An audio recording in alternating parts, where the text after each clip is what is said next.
I mean, if you're gonna see, I'm gonna be like looking down half the time because I'm trying to finish this event at Fate Go. Oh yeah, gotcha. Unless I prop it somehow to kind of like not look down. Have your phone right up. I should buy one of those, you know, the arm. cranes. Yeah. I should buy one of those. Yeah, you can find a decent one for like, I don't know, under $20. What, at Ross? Hmm? Oh, do you guys have a store called Ross? Yes. A few of them. They're still around. Yeah, just like how Homestead Toy Stories. Toys R Us is coming back, which is really odd. Oh, is it actually coming back? I've heard like something about about it, but I didn't think it was true. Yeah, because I think the new owner is trying to bring it back, and it's like, okay, good luck with that. Well, the online store is still around, so it's not like it's completely dead.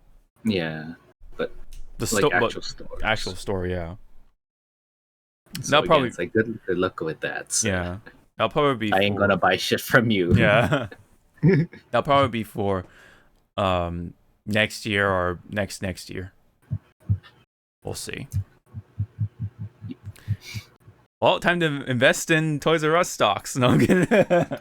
No, in order for us to do that, we gotta wait until Elon Musk, you know, gives the order. Well, that means we have to do it now. We have to invest now, and then so that way you get it at the lowest. And then he says it. And then he says it, and then you get a gain. There you go, in profit. That's stock 101. Okay. He's gonna be like, oh, we need to do toy stocks. What? Toys R Us? Mm-hmm. No, toy stock. What are you guys doing? Yeah. It's like what do you call it? Like paper trading? Yeah, like it's not like it's supposed to be like the fake version of stock investment, so you can like practice. But then everyone hears Toys R Us somehow, and so everyone buys Toys R Us stock, and it just goes up. and they're using monopoly money. He's like, what are you guys doing? Yeah. Please stop. Mm-hmm. All right. Brand sponsor day o Christmas. What are you drinking? Oh, it's just iced tea. Oh, it's good old iced tea. All right. Yeah. I think we're good to go, and so let's start off with the that. Yeah, you know, the stock investment 101, Toys R Us. Yeah. Grand sponsor by iced tea. Iced tea, just generic iced tea. No, the iced tea. Oh, the iced tea. Yeah. I see. Okay. Yeah.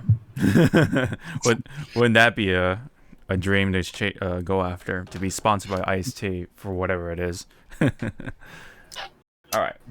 The dream should be getting sponsored by Snoop Dogg. Oh yeah, yes.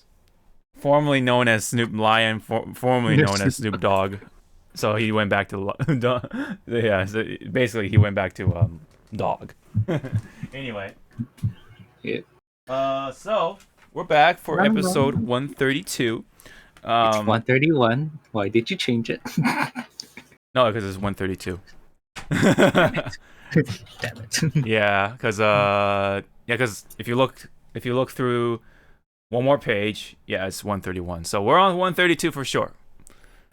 But I'll do a triple check, and we'll go to the. Sorry, I don't know how to count. Yeah, we'll go to the Yes, we're on 132 because 131 was our most recent one. Okay, so anyway, how's everyone been? You know, hopefully everyone's been doing good. Yeah. How you been, Zawa, this past week? $500 just left my bank account. Oh, did you? Is this an update for your PC? Yep. Yeah. The last part, the processor. So kids, if you're ever building a rig, the three most expensive things that you're ever gonna be buying is your processor, Yes. your motherboard, Yes. and your graphics card. Yes. The three big walls, essentially. So choose wisely what you're buying first and what you're buying last. Yeah, I mean, first and foremost, your processor is gonna be what's determining everything, because like your motherboard needs to fit the processor, and then you can worry about everything else, because the graphics card can fit into I imagine most motherboards, right? Yeah, most motherboards. Yeah. So, but if your processor cannot handle the graphics card, yeah. I mean, of course, like if you have like a i3 or something for Jesus Christ, yeah, for like a 3080, it's like, what are you doing? You need to get a new computer. But yeah, that's the old PC build knowledge. But anyway, anything else? And let's see, Kitty, what else is happening this week? He's just cleaning themselves. Oh, right. You're absolutely right. No one at me for Monster Hunter Rise, or else you'll die. I will murder you guys. There is a story relating to that too. We'll get to that in a bit.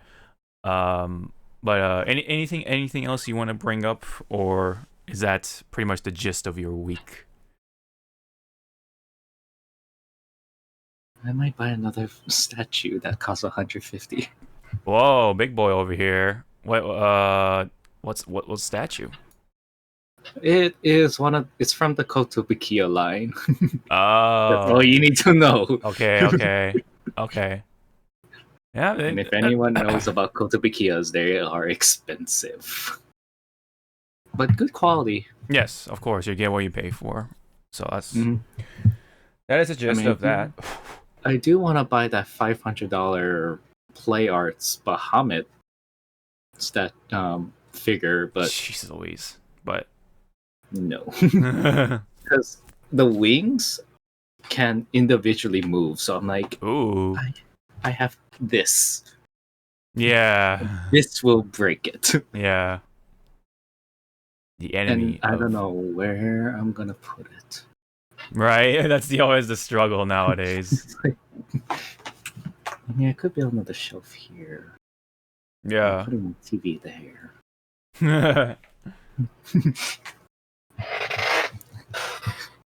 Collector's problems, right? Yep.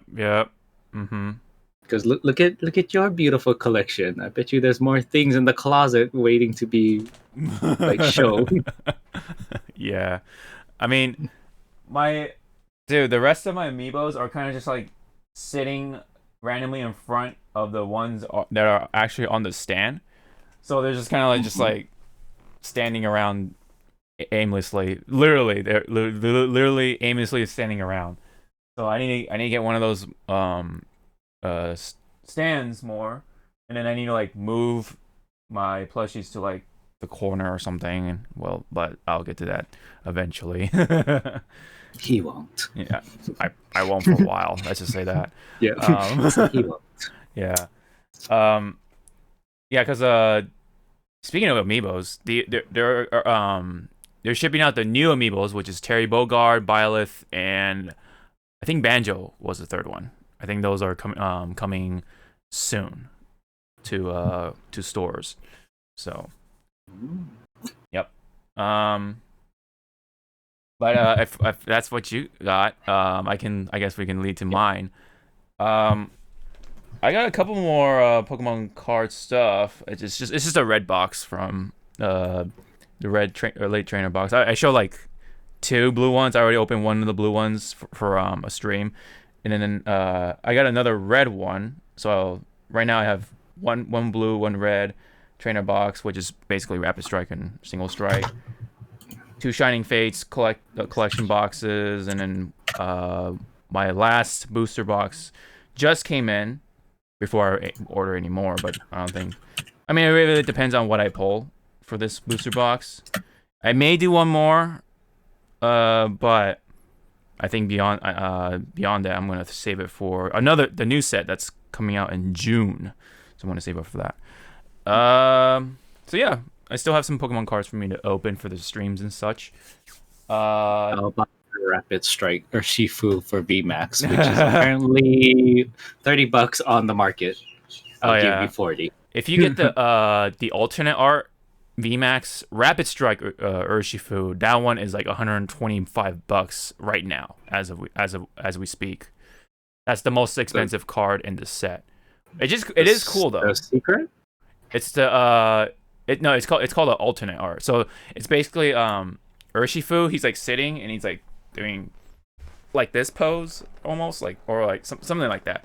He's like sitting and then there's like a bunch of Pokemon like small Pokemon around him.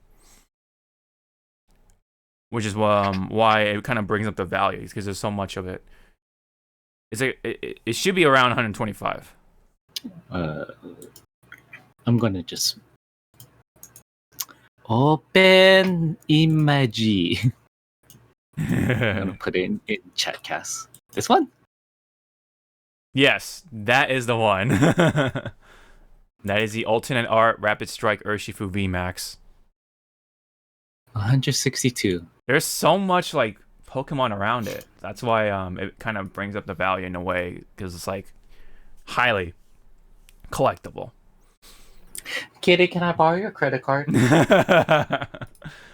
But here's the thing. It's for a good cause. Here's the thing. The set just came out, so obviously the prices are like super high. So if you give it like 3 to 4 months, usually that's when they go to their lowest for at least for a while, and then some random interest or something like that may bring it back up.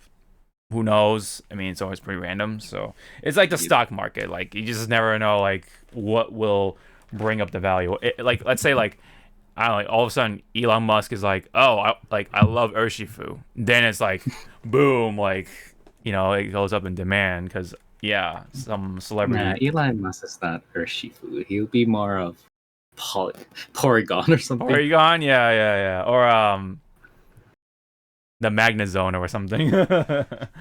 Some sort of like electric Pokemon or the Porygon. I mean, Electabuzz. Electabuzz, yeah. Electivire,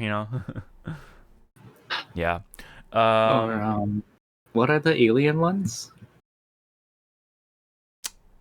You mean Deoxys? No, not that one. Or excuse me, they're Deoxys. Yeah, but sorry? They look brown.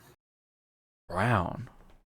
You mean all I remember is that in one Pokemon episode they were controlling Meowth, and they were saying that we can control every mind in this planet except for stupid people. And it was James, Jesse, Ash, and Pikachu, and they're like, oh, I guess we're stupid. It's like, yeah. Huh. It was aliens. Like an old episode. Yeah. They look alien. They look alien. And they were brown. They like wait, hold up. I think we captured them in our runs in Sword and Shield. In the cave. So they're like legendary? Yeah. Okay. Huh. Nothing comes to mind. Hold on. Let me see if brown alien Pokemon. That's like okay, that could be taken out of super context. Alien Pokemon controlling Meowth. Oh, yeah, them. Oh, okay. They're not them. Okay. What are they called? Okay. Now I know. They're not legendary. Okay, they're just there. That's Elon Musk's Pokemon. Yeah. Okay. So, yeah, you. It should be coming up. Hold on. I think it started with a B. Oh, here you go. Beheum. And in Japanese is Obin. You gotta love the difference in in in the names from English to Japanese. Yeah, because I know Onyx is Iwaku because it's supposed to be like a pun of rock, and Iwa, which is also rock in a way in Japanese. So it's like combining Japanese and English and then like mashing into one, which is very. Like, I hope this sticks. It's like it's not gonna stick. Yeah, so they just name it Onyx. Like it's not even a pun. It's just like it's a color, right, or something like that. It's like a type of. Yeah. It's like a kind of color for like gray or whatever. But anyway. Yeah, but interesting. Anyway. Sorry for the tangent. Pokemans. Yeah, for the Pokemans. But yeah, other than that, just nothing much else. For me anyway. Just getting through the week and all that stuff. And he's been playing Pokemon Rise. Yes. I shouldn't have Pokemon entered that Discord last night. Yeah, that was honestly that was not a good idea. Like I walked in and I was like, You pretty much walked in, like that the dude with the pizza, and he walks into the fire. Yeah, I was like, imagine the fire being the monsters. So like, yeah, so like, you have all the Kulus and like all the beginner monsters just running around because everyone's just starting playing the game right now. I mean, I give it to Michi trying to strike a conversation with me, but my mind was like, I should get out of here. Yeah. I don't belong here. Yeah, I was sensing that. I'm like, yeah, I think he's gonna like leave anytime now because it's like get out.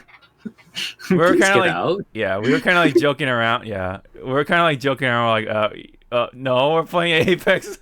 We're playing Apex. But yeah, anyway. Yeah. But yes, Zawa just brought it up. I do have Monster Hunter Rise, which again we will be talking about in a bit. But yeah, other than that, yeah, that's all I got for like news stuff or whatever. Just other than that, just got a couple more accessories for my camera, like a battery charger and such, but that's like whatever. So yeah, that's all I got. All right. Bits blah. Otherwise, I've been doing good. I remember when I was sick and I thought I had the corona and the in midst of the pandemic. Coronavirus. Yeah. But speaking of which, I think I've been eligible to make an appointment. So because I'm technically a essential worker, and then you're definitely, I imagine you're definitely an essential worker. So yep, I've just been lazy about putting the appointment in. Yeah, I understand, but we'll get to it eventually, and I should say most of us will be vaccinated at some point, not far from now, hopefully. But anyway, let's get to the news now. So we'll start a little easy, with the big hot news type of things, with some more Switch Pro stuff. We've already kind of like juggled around the rumors and such, but there are a couple more. It seems obvious, but I guess it's something worth talking about. There were reports such as IGN reporting in with the Switch Pro supposedly having a new chipset, output at 4K, blah blah blah. Right, that was already kind of mentioned, and of course, this is also mentioning that it will be possibly releasing in the holidays of this year. So, yeah, nothing much else. But it seems like what I've been sort of gathering anyway is that the 4K output thing is coming from a part from Samsung, since they like produce a lot of these like OLED screens or something like that are part of these rumors. So Nintendo went ahead and bought a bunch of them in advance or something like that, so they can start implementing that into their Switch Pros, quote unquote. Nice. Yeah, but again, these are just rumors, and this could be a part of it. So places such as like Bloomberg have been reporting that too. So seems like a very hot rumor, at least within gaming anyway. So that's the gist of things anyway. So do you have any comments about that before we quickly move next to for the stories? I mean, I'm kind of wondering how older Switch games will look in 4K. Yeah. Like how smooth are the pixels gonna be once? Yeah, the upscaling could Yeah. be. Yeah. I mean, it looks promising, but again, what some people would like to hear is the price. Yeah, that's And having a 7-inch screen, that's pretty big. So that means that thing is gonna pack a lot of heat when you think about it. That's also another issue too. That could be a possibility. Which will also be like, if the screen is 7 inches, how fat is it gonna be now? Yeah, so I think I think it's safe to say that we'll have to have a new dock and everything. We have to buy everything all over again, but that usually comes with the thing, so shouldn't be too much of a hassle, right? But yeah, altogether though, for those who did get a Switch this year, could possibly, I guess, regret it unless they just don't care about it. But the thing is that even if the Switch Pro does come out, the games at launch will still be, I imagine they have to be still also be for the Switch, so they have to hold back a bit before we're like to that point where everyone has a Switch Pro, or most people have a Switch Pro, and they'll start to just make the games only for the Switch Pro. So which means, yes, the graphics and stuff like that will be at their highest potential at that point. But even if but just to kind of repeat it, I think even if it does come out this year, don't expect games to be amazing looking too much. Yeah, just because there's a lot of people who have Switches, so if they just don't make games also for the Switch, they're gonna be mad. They're gonna be super mad about it. Unless they try to make it like they're trying to market it as like something a little different, then maybe. But that's I don't know. That's kind of hard to say. We'll have to see about that. I mean, again, these are all just rumors still. Even though a lot more places and all the big boys are kind of reporting it, like Bloomberg, for example, and all that stuff, and now IGN, of course, is kind of chiming in on that. It's just like, of course, it's inevitable. It will happen. It's just a matter of when. I think that's the big question here. Mm-hmm. So we'll keep it. Go ahead. Yeah. Sorry. No, go ahead. Didn't was it the CEO of Nintendo saying that the Switch at the moment is in its halfway zone or halfway life cycle? I don't specifically remember hearing that, but he did say that the Pro isn't coming out this year. Yeah, that's definitely what I've heard anyway from an article. But yeah, it's just interesting to say the least, and we'll keep an eye on that for sure. But yeah, if we don't have any more comments, I think we can definitely move on.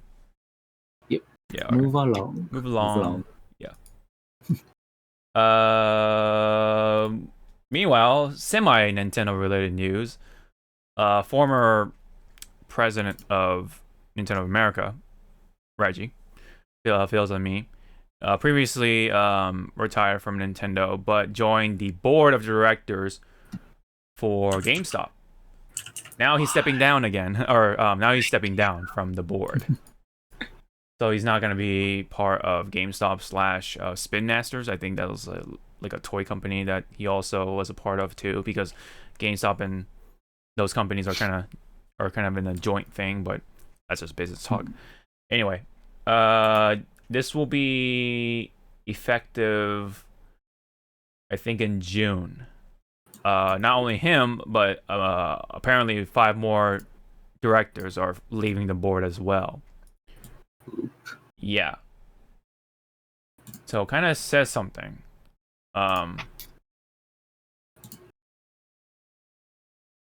Let's see. It says, I don't think it says any more than that. The retirements of Phil Zami, Simon, Simyak, and other directors come after a turbulent year for GameStop due to the due to the COVID-19 pandemic, recent unpredictability of GameStop's price, or the stock.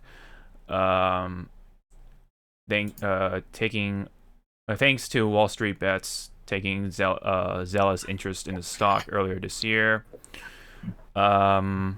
Yeah, it's just like kind of weird right now. The stock is going up, and yet people are leaving. So it's like, what is that really saying about GameStop? Very, very, very weird. I think it's still like around $200 at most for per share.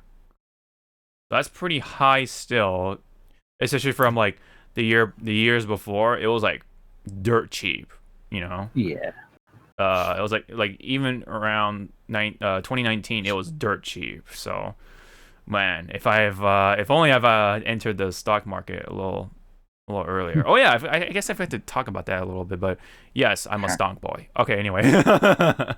Yeah, I just started, so I do have some I do have some AMC shares, so that's pretty interesting. It's been an interesting experience, just looking at some numbers and stuff like that, and see stuff go up and down and stuff like that. But right now it's like down at the moment, but I'm not too worried about that, because I'm like long term, so I'm not just trying to make a quick buck or anything like that. It's like long term thing, so I'm not gonna like panic or anything like that right away. Yeah.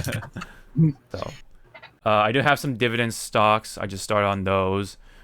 So yeah, I'm not gonna go into too much detail, but just know that I started. He's investing. rich. Yeah. Yeah. Sure. He's rich, everyone. I'm the stock boy. Anyway,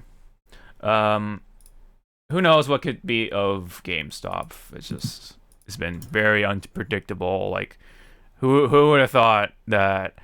Oh man, what was the highest it ever went during that whole short squeezing thing? For GameStop? Yeah, GameStop. In general? From when it happened, the highest I saw it, because I was watching my friends do it, it was like in the 300s. Oh, okay. I've seen that, but I don't know. Like after that, that was the highest I've seen it. For me, it was like 400 or like 600. I think there was a moment where it was like at 600, and that's incredible. Because like and I think it even reached to like even higher numbers in like very, very few moments, and that was when people like were able to sell out, and literally like people were able to like pay their like their student loans and all that stuff, and like some people even like paid off their house or something like that, which is like, wow. I mean, I can imagine these, because those stocks were cheap back then. So it's like for those lucky few who actually like made the I don't want to say gamble, but put their eggs in that basket. It's like, you can only imagine how much they actually they got out of that. For those who didn't hold, but it's like, yeah, I mean, I see the justification. Like, that's a lot of money, dude. Like, oh man. I mean, but if you have the money to spare, go right ahead. Yeah. We ain't gonna stop you. We're just gonna be like, just be careful. Yeah, know what you're doing and stuff like that. Don't just jump in because everyone's jumping in. I mean, as long as you don't Oops. because there's two. Okay, so like when you start investing, because I'm doing it through Webble, right, or Weeble, whatever. Weeble. Yeah, Weeble. I think it's Webble, but anyway, when you start an account, just pick cash account just, for that type of account you're starting. If you pick the other one, I believe it's called margin account. That's when you are saying, yeah, I'm gonna short sell and stuff. That's the actual like scary, risky stuff. You don't want to do that, pretty much. You get more money, and it's very volatile, meaning you could go up or super down. So that's when it gets scary. That's the scary stuff, because when you're back then, like at least for me, when you think of stocks, it's like oh yeah, you can gain money, but you also lose money. Not really. I mean, yes, but not to the point, not to the extent of like what you have planned. If you start off with a cash, or if you do a cash account, the only money you lose is the money you actually invested in. So yeah, as long as you plan it out, you're not going to lose any more money. So just don't short sell. Just do not short a stock or stocks, and you're fine. Do not do that. Like, oh, I hear puppet.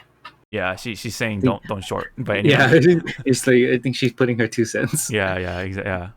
Go ahead. But yeah, with stocks, everyone, like, just know that, let's say it's in high value right now. Mm-hmm. You don't really need to buy, do it right there and then. You could just wait it out, see what happens. Mm-hmm. Because when my friend did his stock, I forgot what he did. All I know is that he was like, "Wow, this is selling for $200." Insta sold it and traded, and I was like, "Okay, go look at the price right now." What? It raised up? It raised up $50 more now? It's like, yeah. Yeah. Welcome to stocking. Don't trust what you see first glance. Yeah. It's just, things can change like in an instant, a heartbeat. In a heartbeat, yeah. It could go even higher. You go a little lower, or whatever.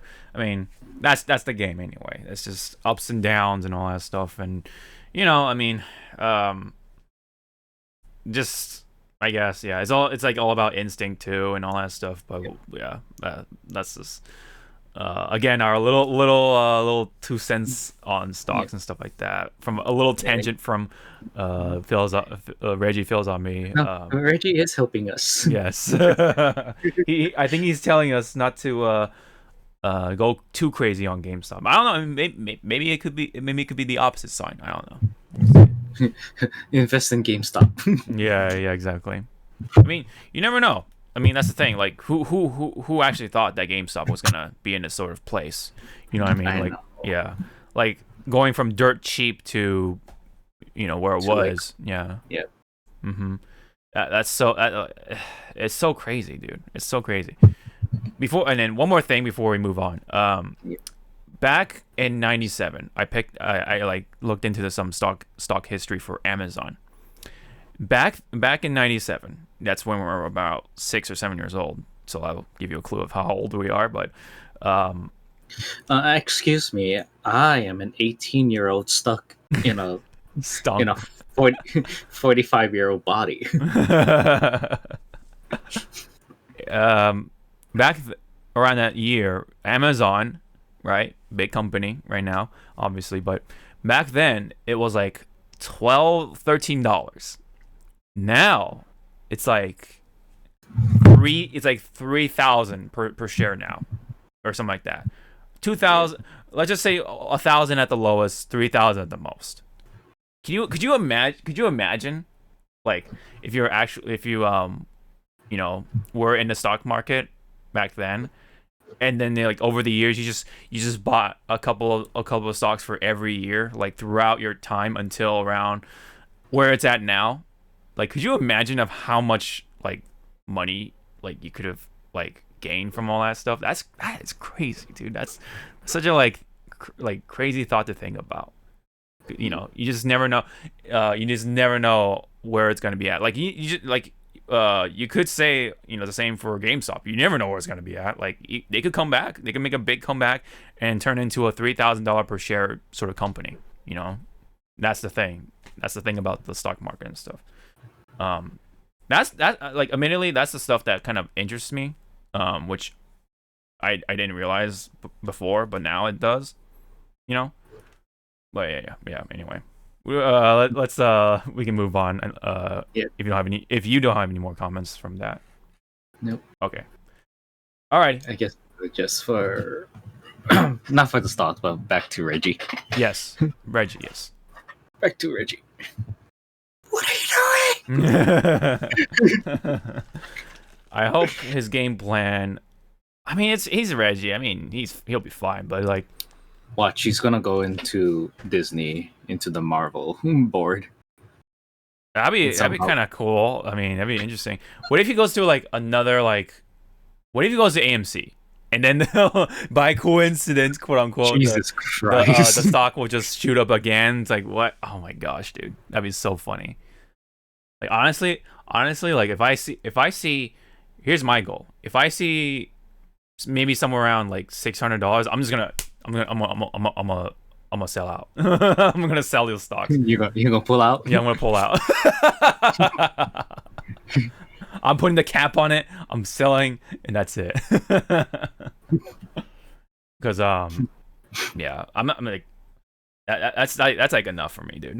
Like if it goes any higher, like oh well. I mean, but I still have a piece of it. That's the thing. That's like satisfying for me. But anyway, good luck to you, Reggie. I'm sure he'll be fine. But good luck to you. And hopefully we'll see more from you. In the future. Okay. I think we can move on that note. So, do you remember the female Japanese game developer that was like spooky from E3? Yes. Ikumi. What is her name?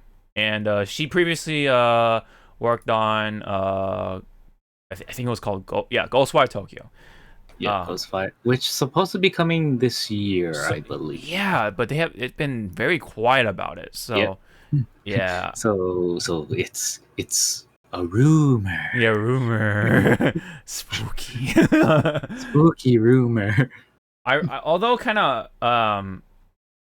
not ironic, but it turns out more to be action-y than actual horror, like spooky, scary sort of stuff. I thought I was gonna go in that route, like Silent Hill type of like horror, but now it's just like it's horror themed, but it's gonna be more action based. So I'm like, okay, I mean that's not bad. It's just like it's not bad. Yeah, it's just that I thought it was actually going to be like it's actually going to like try to mess with your emotions or whatever, or your mind, kind of like the way Silent Hill does at least for some people. But anyway, Ikumi Nakamura, who previously did work at that studio, has previously left, of course, and she kind of been floating around at some places left and right, but then now she opened her own indie studio. So I have not seen what the name is, but it just says that she opened a new studio. So maybe we'll see a name soon after this recording. But yeah, let's apply to her studio. What's up? Let's apply to her studio. Let's work for her. With her. Yeah. Apply for a position. Yeah. Yep. I'll be the what do you call, the social media manager, and you'll be the graphics artist. No, you'll be graphics. I'll be promotion. Promotion, yeah. That works. I mean, I do have a. So you work under me in a place. Oh, okay. Yeah. Either way, good luck to you, Miss Nakamura. Hope for the best, and we hope we see some spooky games. I don't know. Watch, it's not gonna be spooky games. It's just gonna be like. Well, it was just like a ripoff of Bayonetta or something. Ah man, because she did work on Bayonetta in a way. Yeah. She was like a concept artist or something. I'm surprised, like, she wasn't really picked up by Kojima or Platinum to just say, "Hey, You know what? don't go there. I think Come here." I feel like she was offered those roles or positions, and then she actually turned them down. I feel that's what I feel. Kojima, you're too spooky. Yeah, maybe, I don't know. It would be cool. I mean, it would be absolutely cool to have Ikumi here being under Kojima Productions and such, because yeah, I mean, he likes to do spooky games as well. So man, yeah, it would have been very interesting to have those minds sort of come together and such. But not the case. She has her own studio. Maybe she'll be the next Kojima. I mean, I don't know. We'll wait and see. In what way? Like, with the conspiracy theories or with the fun games? Oh right, yeah. Why not both? Why not both? Spooky conspiracy fun game. Yeah. Anyways, that actually sounds scary. Yeah, right. I think if we're good on that, we can definitely move to the very very interesting story that I wanted to bring up with you, Zawa. Uh-huh. All right, I think that I'll take that as a next. But anyway, so with the release of Monster Hunter Rise, right? Okay, bye. With the release of the game, right?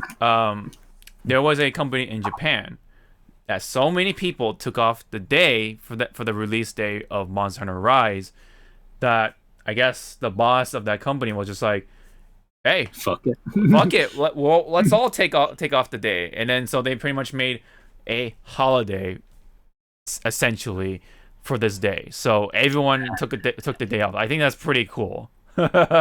Here's my 2 cents. He got caught. You know, he got caught taking work off that today or yesterday. Release day of Rise. So everyone was like, "Hey, how come you get to do this?" And he's like, "Shit, fine. Everyone cannot.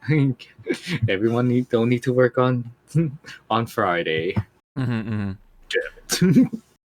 What if the boss was like, "All right, we're all gonna take the day off, but we're all gonna do overtime next week"? Oh my god, that'd be so fucked up. Or you know, like he's playing early. Yeah. Of the game inside his office. "Sir, what are you doing?"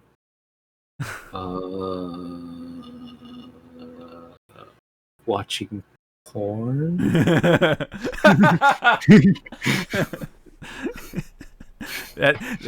When will be the point where porn will be like the absolute norm, right? And then Monster Hunter is like the new like, I'm totally not playing Monster Hunter. Like, you know what I mean? Like, you know, what point in life will ever reach to that? You know what I mean? Yeah. That'd be pretty fun. I mean, I imagine in an alternate universe, that's what's happening. Like, you know, Monster Hunter is like it's like the new sort of taboo, quote unquote, and then porn is just like, yeah, it's just normal. Like, no one cares about porn. Like, you know, it's like going through Twitter. It's like, all right, you know, whatever. You know what I mean? But like, but yeah, I mean, I thought this was like, pretty funny, you know, in a way. But it makes sense because in Japan, Monster Hunter is very popular, very very popular. So I imagine what the Switch is and Monster Hunter in combination, you know what I mean? Like, people will eat this up, like, absolutely, in Japan. The company we should probably mention is called Mark-On. I think it's just a tech development company of sorts, and let's see, yeah, Masaki Hiyama, I think, is like the boss or whatever. He leads the company. Just saw like a lot of people were taking that day off, so he was just like, yeah, fuck it. That's pretty much the gist of it. So yeah, I mean, that's, yeah, again, like, what company would ever do that for a video game, right? I think we just kind of live in that time now, so it's kind of amazing, kind of wholesome in a way. I still remember my teacher back in high school. You know, when Halo was big and popular, so every new game come out, Yeah. it was all the rage. And how we could tell any new like Xbox game came out, our graphics teacher would go missing. Oh yeah. For 2 days. So we'll walk into our graphics class and going like, "Oh, where's our teacher? What's today?" Because I believe it was Tuesdays, right? New games will come out. Yes, right? yeah. Tuesday was the yeah. Yeah. So it'll be like, what today is? Tuesday. Okay, guys, let's see what came out today. Oh. Okay. And we'll just be looking at our substitute teacher. Before you speak, sir, ma'am, we already know what we're gonna be doing, so just kick back, relax, and just leave us alone. Yeah, let us be. We know what projects we're doing. Yeah. Yeah. And if we do need help, we got his number on speed dial. And that's what we did when he went missing. And then he will come back going like, "So guys, what did you guys do?" We did our projects. How was that? How was hard mode? Yeah. We saw you on Xbox Live. Yeah, that's always like hilarious when when the teacher is like in on the the fad, I guess you can say, the trend.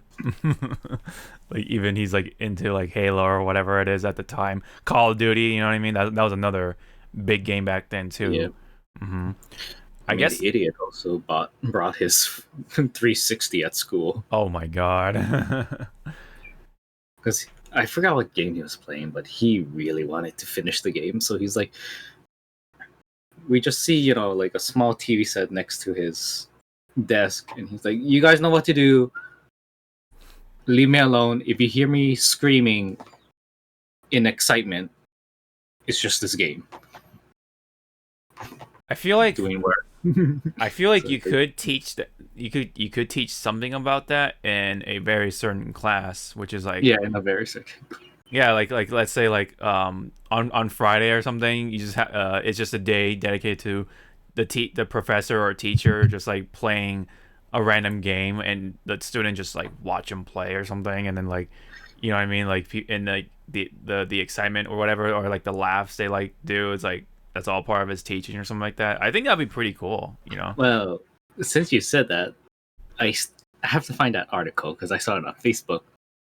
A nun was playing Doom in front of her class, saying that this is how hell is, and I was like, "Give that nun a raise." Yeah. Oh wow. Oh damn. Like, yes, you go, sister. Teach these kids that this is how hell is. That's actually. Let me see if I can find it. Please Doom. Okay, I mean, I'll briefly talk about Monster Hunter. The only thing I will point out right now is that besides being pretty fun, I do like the wire bug stuff. Again, like, I've kind of figured out for the most part. I still need to get used to the movement and stuff when it comes to the wire bugs. But as someone who's using the hammer, it is very fun with the wire bugs. I can do the pizza cutter anytime, but I can do like the big dunk with the wire bug, which costs two wire bugs, but if you land it, oh man, it's so satisfying. It's so satisfying. I was able to get hit someone in the head, one of the monsters on the head, and that thing went down, dude. Oh my god, it's so good. I do like the wire bug thing though, because it just kind of acts like a cooldown ability in like other games, like Overwatch or like League of Legends and such, and even like fighting games are starting to do it too with like Grand Blue and Mortal Kombat 11 and such. So I like it. I like that kind of thing now being sort of implemented into Monster Hunter in a way. It's kind of like that sort of thing in disguise. You can also use it for movement. You can also just traverse we're way with that sort of mechanic. So I see you painting your little figure. And meanwhile, good for you. And meanwhile, Zawa here is waiting for his collector's edition, which unfortunately did not come from Capcom on time. Or what was it ever? Was it ever going to arrive on? Was it ever going to be on time? No. Yeah, that's the thing. Yeah. Thank you, family, for living on a rock. Yeah. In the middle of the fucking sea, which I still don't understand. Like, if you buy it from the Capcom store, which is, I guess it's based in Tennessee. Huh. I would, because that's where it was saying, like, it's shipping from Tennessee, and I was like, well, that's just a distribution center. Yeah. I don't know if that really means that's where the actual like online store is based in, but it is. let's just say it might as well be. It might as well be in Tennessee. Yeah, I'm angry. Yeah. I want my game now. I mean, I could buy it digitally now, but then I'll have a physical copy for no damn reason. You could give it to a friend and be like, oh No. yeah. You'd be like, hey, just give me $40 or something. Oh yeah. 40. Boy. I'll sell it for 70. Yeah, I'm gonna raise the price like how they raised the 3060s. Oh yeah. Yeah. I want a 3060. So yep. Monster Hunter, fun game. Right now. For now. Okay. So the one complaint I do have right now is, I believe, trying to set up the guild is a little weird. With like Hunter Connect, I think. Let me see. Of course, you can't play the story missions with your friends, but there are hub quests or missions that you can play relatively like quick, right away with your friends. So I guess, yeah, I mean, when you think about it, it's like it kind of makes sense because the story is kind of there for you to like learn the game mechanics and such. Right now it's like pretty easy, but once you get to like the Magnum Malo and whatever, maybe that'll be a little more challenging. But I think they're really trying to like say, yeah, just do the story mission on your own to learn the game, and then once you do that, then you can go deep into the hub stuff, and that's where the real challenge comes in. So since you're playing it with your friends, obviously if you're playing with your friends, it'll be too easy. So that's why they gotta amp up the difficulty in a way, especially once you get to the higher starred quests.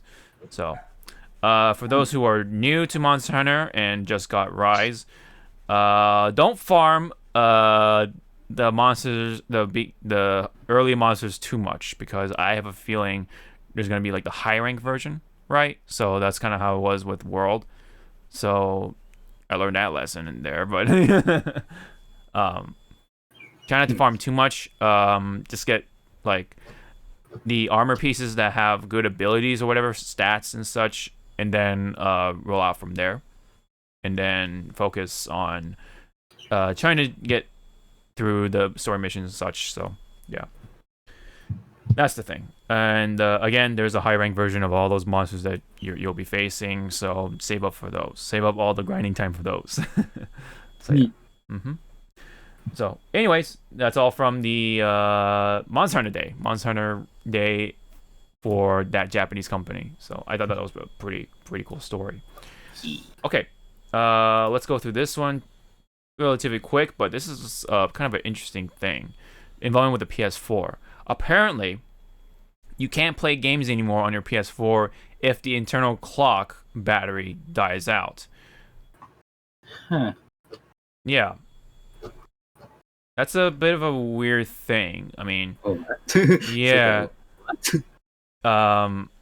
This is I don't know where this came from exactly. It's just a screenshot of an article of sorts. It doesn't say where it's from. But it says, due to the way in which the trophy system functions, the PS4's ability to play digital and disc-based games will be rendered useless whenever the internal clock battery eventually dies. Such a revelation obviously gives rise to additional concerns about game preservation, a topic that's become more and more prevalent in recent years. Interestingly enough, Sony currently sits at the forefront of this particular discourse due to unconfirmed reports about the storefronts for the PSP, PS3, and PS Vita closing sometime this year. I think I also put that in the doc, but I'll just say it just in case. Yes, there's been rumors or reports that the PlayStation 3 side of things, and along with some of the other older systems, are going to be taken down from the store. So that's pretty unfortunate if that is true, because you know what I mean. Like that means we won't have access to those older games anymore, and it really kind of drives it home. Okay, yeah.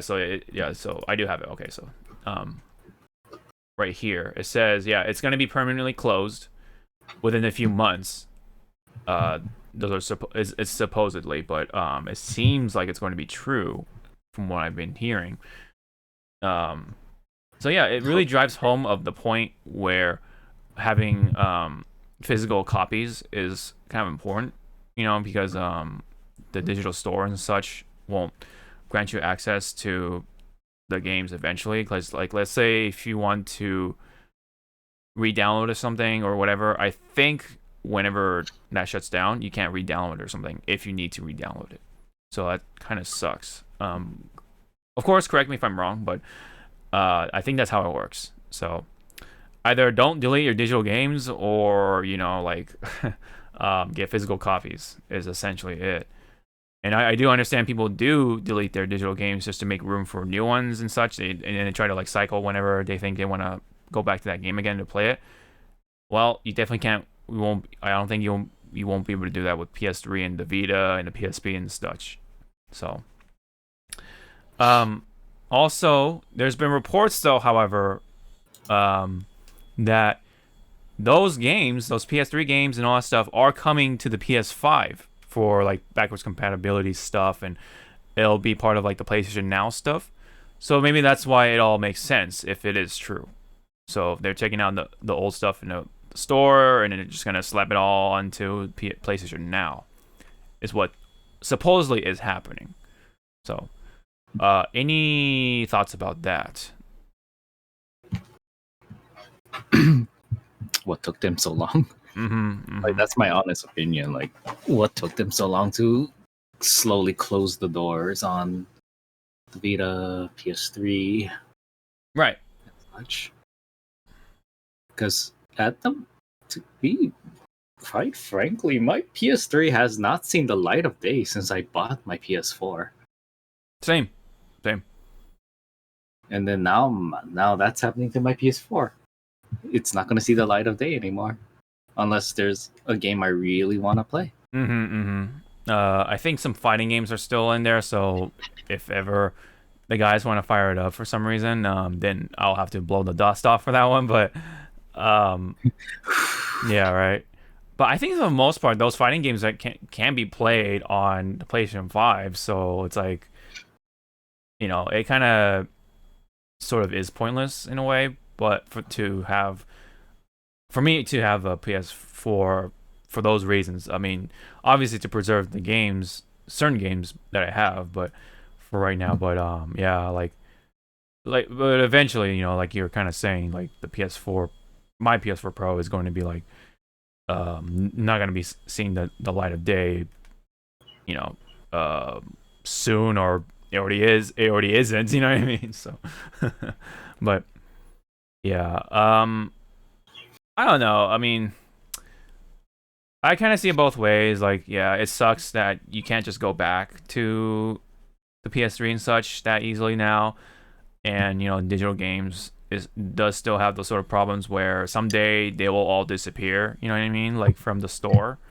Meanwhile, if you have a physical copy, you just fire it up anytime you want. You can't update it, but I think depending on how games are handled by the company or whatever, like, because sometimes some games are locked out because of oh, you don't have this update, therefore you can't play this game, you know.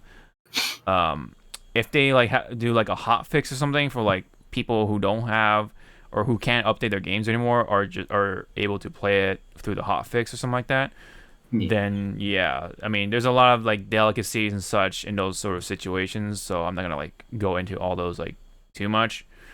But if it is true that the PlayStation Now is gonna have more stuff in there, then I guess it makes sense, right? So, but yeah, we'll have to kind of wait and see. But for right now, it seems like it sucks if it's all true. If they don't do anything about it, then it's kind of fucked up. You know what I mean? Like they're not gonna like. There's nothing that they're replacing it with in that situation. But we'll have to see how the PlayStation Now is going to fare after that situation. So, yeah. So, anyways, I think we can move on from there. Now I kind of moved up this one to here just because of what we're gonna be doing for the later bit, but Genshin Impact. There was someone who had an idea about rewarding more people and such, to give out more rewards for just playing the game, and someone on Reddit had the idea of adding a character mastery sort of achievement. So, naturally, you're gonna be playing this team for a very long time because they're really good. They're gonna carry you through the game or whatever. So someone had the idea of like, hey, the game should reward you for using these characters for this long, through these achievements. So on the bottom right, you can see like the little add-in from the fan with the mastery little button right here. And then if you go to the next page right here on Reddit, you can kind of see like the makeshift rewards, like maybe like a wing or something, or more gems or fates or wishes or whatever, and more money, of course, which would be nice. Actually, that's actually a nice idea. Like you should be rewarded for using these characters for this long. Like you able to do this many attacks in the game or whatever with this character, or do some like really interesting sort of achievements with those characters. I don't know. They can go definitely a lot of ways with that. Yeah, so they can have like mastery challenges for like pyro stuff, crafting stuff, doing certain boss fights or modes for this long, like the ley lines, for example. Yeah, I mean, this all sounds very interesting. This should have been something the company has thought of. MiHoYo has thought of. There's more achievements here. For example, like if you use D-Luke for a very long time, there are these achievements right here. For example, if you are able to deal a total of pyro damage of 200,000, for example, in less than 20 seconds with D-Luke, you should be rewarded for that. For example, that's kind of like the example. Light up 100 pyro slimes using D-Luke. That's another sort of achievement, for example. This is a kind of a funny one. Do flawlessly the hit and then the E hit and E and another hit and then hit E again combo. Like, so obviously if you can pull off a certain combo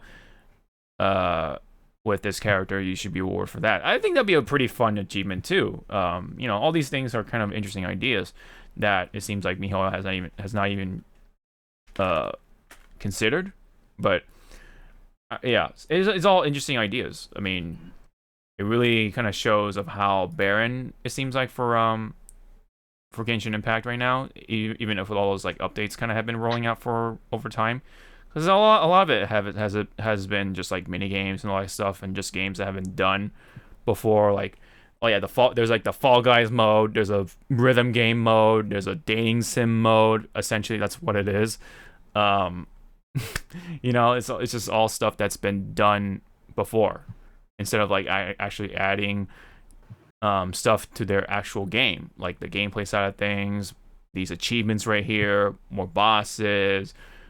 Story, yeah, I mean, they kind of do that, but like they'll only take you so far. Nothing anymore of like the quality of life updates so far, or yeah. How dare they? Yeah. So it's a cool idea coming from a fan. So yeah, that's why I thought putting that in there would be really cool. Meanwhile, another story relating to Genshin Impact. This is more like the business side of things. Apparently, oh, there you go.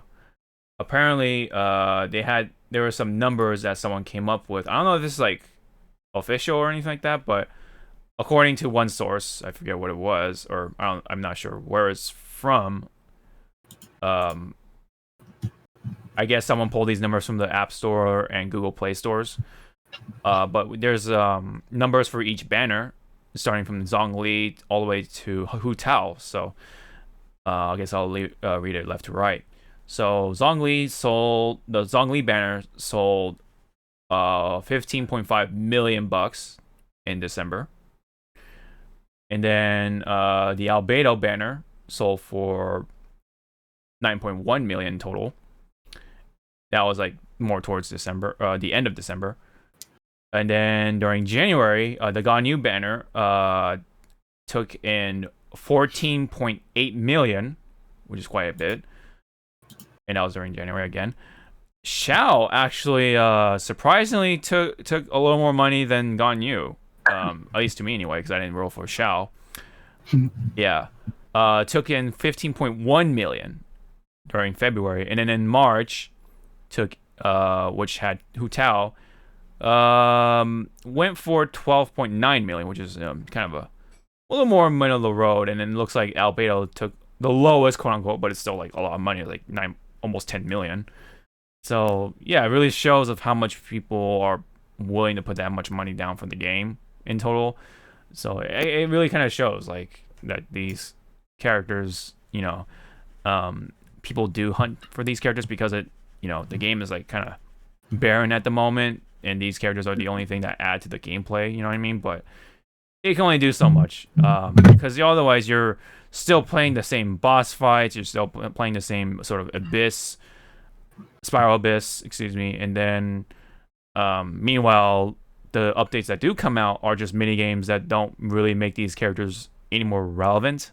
So it doesn't really like add more for these characters to just be used, because a lot of it, especially right now, is just you shooting with an arrow, or you're doing a rhythm game, which doesn't really ask for any specific characters, right?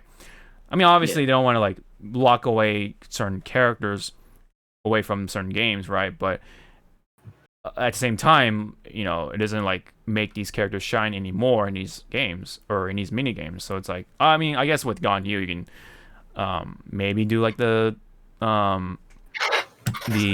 special shot or whatever during the arrow mini game, but I don't know if that even works. But I haven't tried it.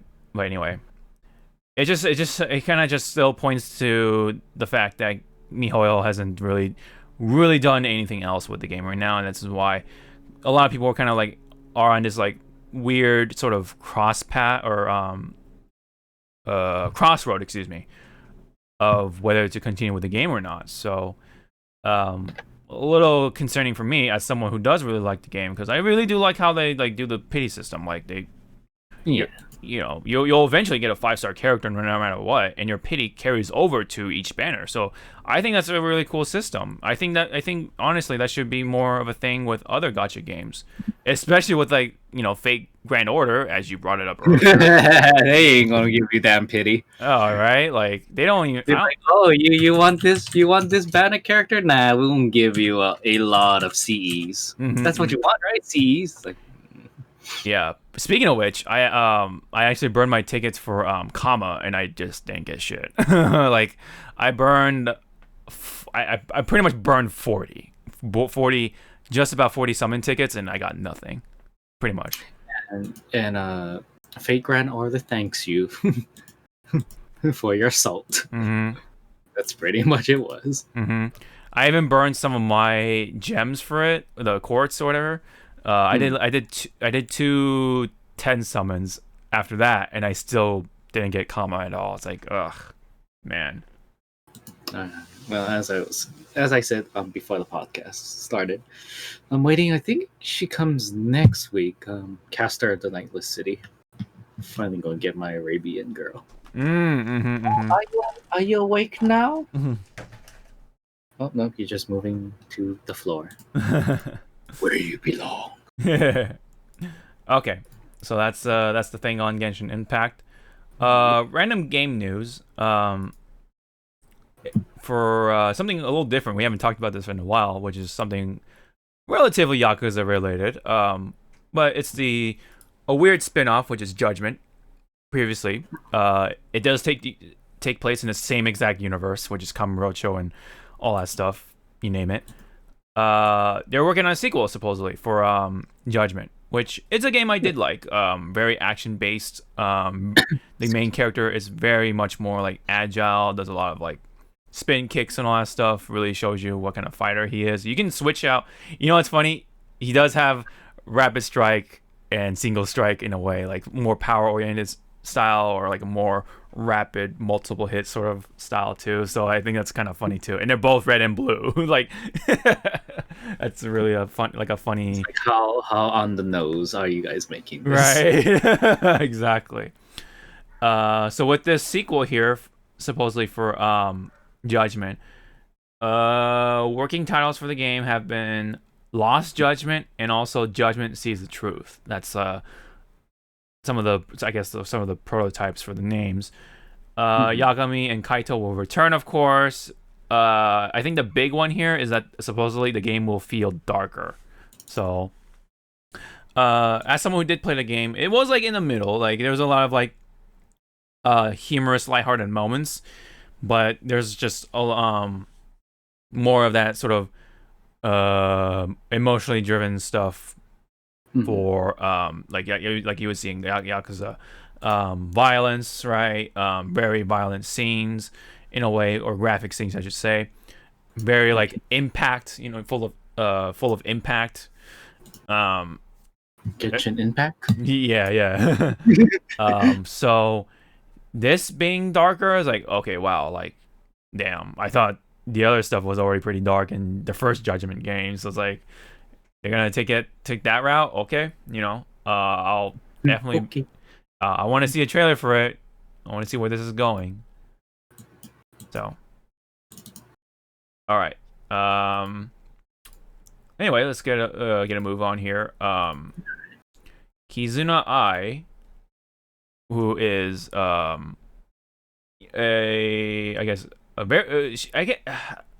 is she OG? I mean, I don't know. I guess if you want to be very technical, she's not OG, but she's like she's definitely one of the OG VTubers, right? VTubers have been on the rise as of late, especially during the pandemic, because everyone's staying inside. You want to consume all that content, the content through the computer and such, because everyone's inside. So VTubers naturally took a big lift off from all that popularity and such. So I think we're now to the point where even Kizuna Ai is in Fall Guys. So I think this is already out as we speak, or no, this is going to be out tomorrow as we record this. Nice. So yeah, so Fall Eyes, as someone liked to put it, was pretty funny. Yeah, so this is another strange sort of like, this is Kizuna Ai's channel. She's gonna play Fall Guys on that day, so tomorrow, which is interesting. I think there was a trailer for it. Let's see. Oh yeah, there it is. There's a trailer on Twitter at least. We'll take a look at that. Well, yeah, we're to the point where even Fall Guys is gonna take a piece of that sort of VTuber pie by having. Oh gosh. Oh, DMCA. Yeah, right. Daddy, I'm scared. Yeah. That's the costume for Fall Guys. The Kizuna Ai costume. Nice. Yep. A very brief trailer. Let me see where the picture is, or the screenshot. There you go. So you can kind of see like the famous ribbon on her head. Very, very cute. Has everything you know about Kizuna Ai. Obviously now it's slapped onto the lovely bean for Fall Guys. So it's the same process as before. You need to have some crowns built up from all your playing and such. It will cost 5 of each for top and the bottom. And this will be out, March 27th. That's pretty much tomorrow as we record this. I don't know how long it will last. I think it's like pretty short. I don't know how these things work. Like, do they do in rotations? Do they just not have them from that long for whatever reason? Like, I'm not sure. Because the same thing happened with Godzilla. Like, I couldn't even I tried to like gather crowns and I just didn't bother anymore. I'm like, fuck this. Like, it's like a lot of grinding, dude. That's the thing about it. So that's how they get you. You have to like, be just let me buy the damn thing. Yeah, like that's the one costume I would definitely put down money for because it's Godzilla. But you know, it is what it is, I guess. Maybe I mean they've been bought up by Epic Games. Maybe they'll do the whole like, hey, we'll just let you buy it sort of direction. If you don't want to grind for the time or whatever. Yeah, maybe. Well, that's how it's done in Fortnite, excuse me. But no, you have to use only crowns and such for these costumes, unless you can actually buy the crowns now, which is kind of nice. But I don't know. I don't think you can do that, or at least for right now. Anyway, I'll buy like a not a pseudo crown, but you know, like a currency as the crowns. You know? Yeah. Oh, let me turn my light. There we go. So that's like the gist of it. So yeah, Kizuna Ai, just who would have thought she would make it into Fall Guys? This is a very weird crossover, but it makes sense from a business standpoint. I mean, VTubers have been the hotness, the new hotness. It's very interesting. Very interesting. Are you into the whole VTuber thing at all or no? Not really, but I do have friends that are, so I support them, but I guess it's not my thing. I don't want to sound like an asshole. You're making me sound like an asshole. I mean, it's not my thing either. I'm not into the whole VTuber thing. I've seen some stuff. I mean, it is funny, but yeah, it is funny, but it's like, it's pretty much you do you, boo. Yeah, pretty much. Grande spontanate.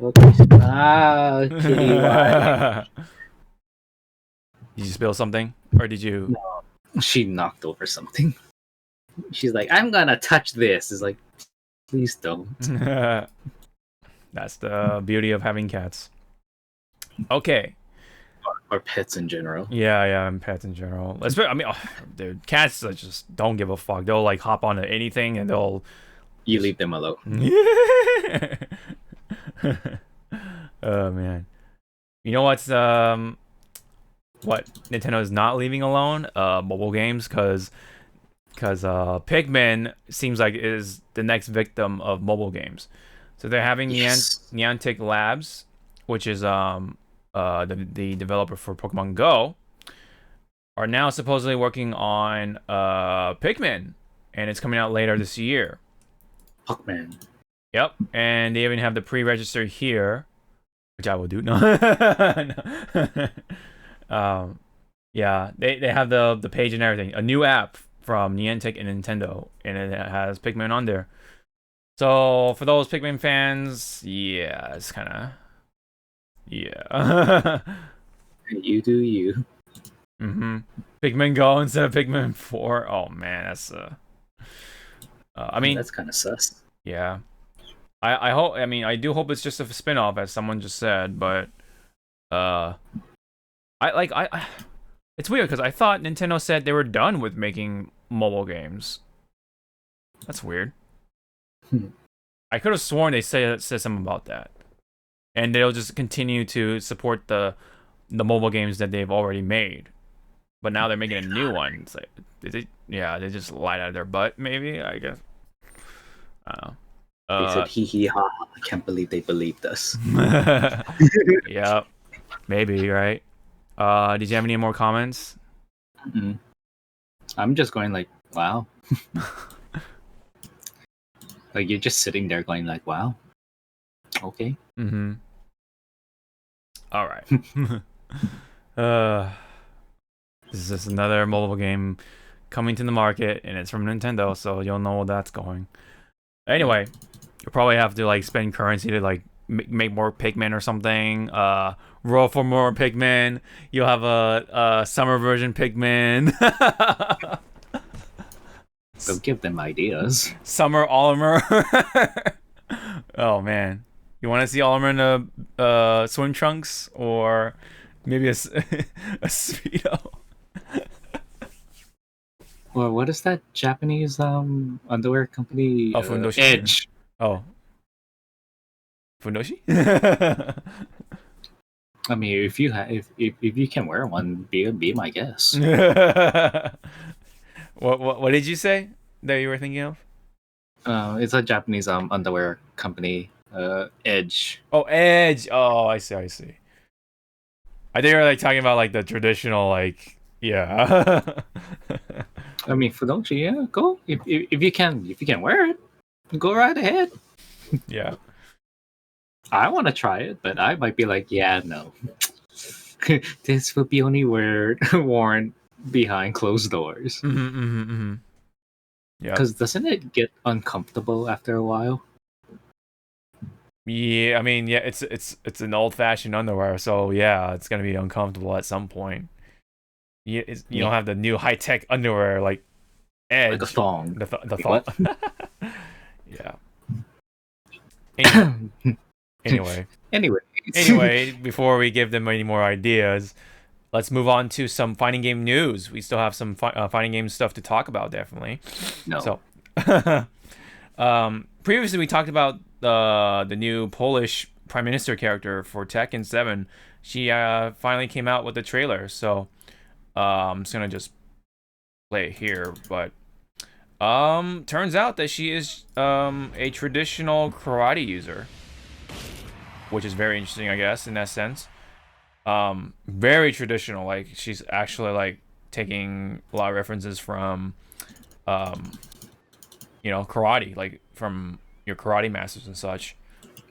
Because a lot of like the karate users currently in Tekken are doing their own take, their own style of karate. So, like Jin is doing Kazuya style karate. Kazuya is Mishima style karate still. Of course, Heihachi is the master of Mishima style karate. But with Lydia here, she is very traditional. Very traditional. She even has like the gi for the bottom half of her outfit, and then the sportswear, a very modern like sports top, on the upper half. Yep. And yeah, she's whooping ass with Os! Os, yeah. She even does the os and everything. A lot of characters do like her design. And the beach stage is back, or at least the music is anyway, in a remix form. Excellent, dude. Yeah, Lee Chaolan with his quote in the background. That's pretty funny. I'm surprised in that stage. We don't. I don't know if it was like not thought of it yet. Yeah. I was like, wow, this beach stage looks really good. Oh, there he is. Hey. Yeah. Where's Heihachi?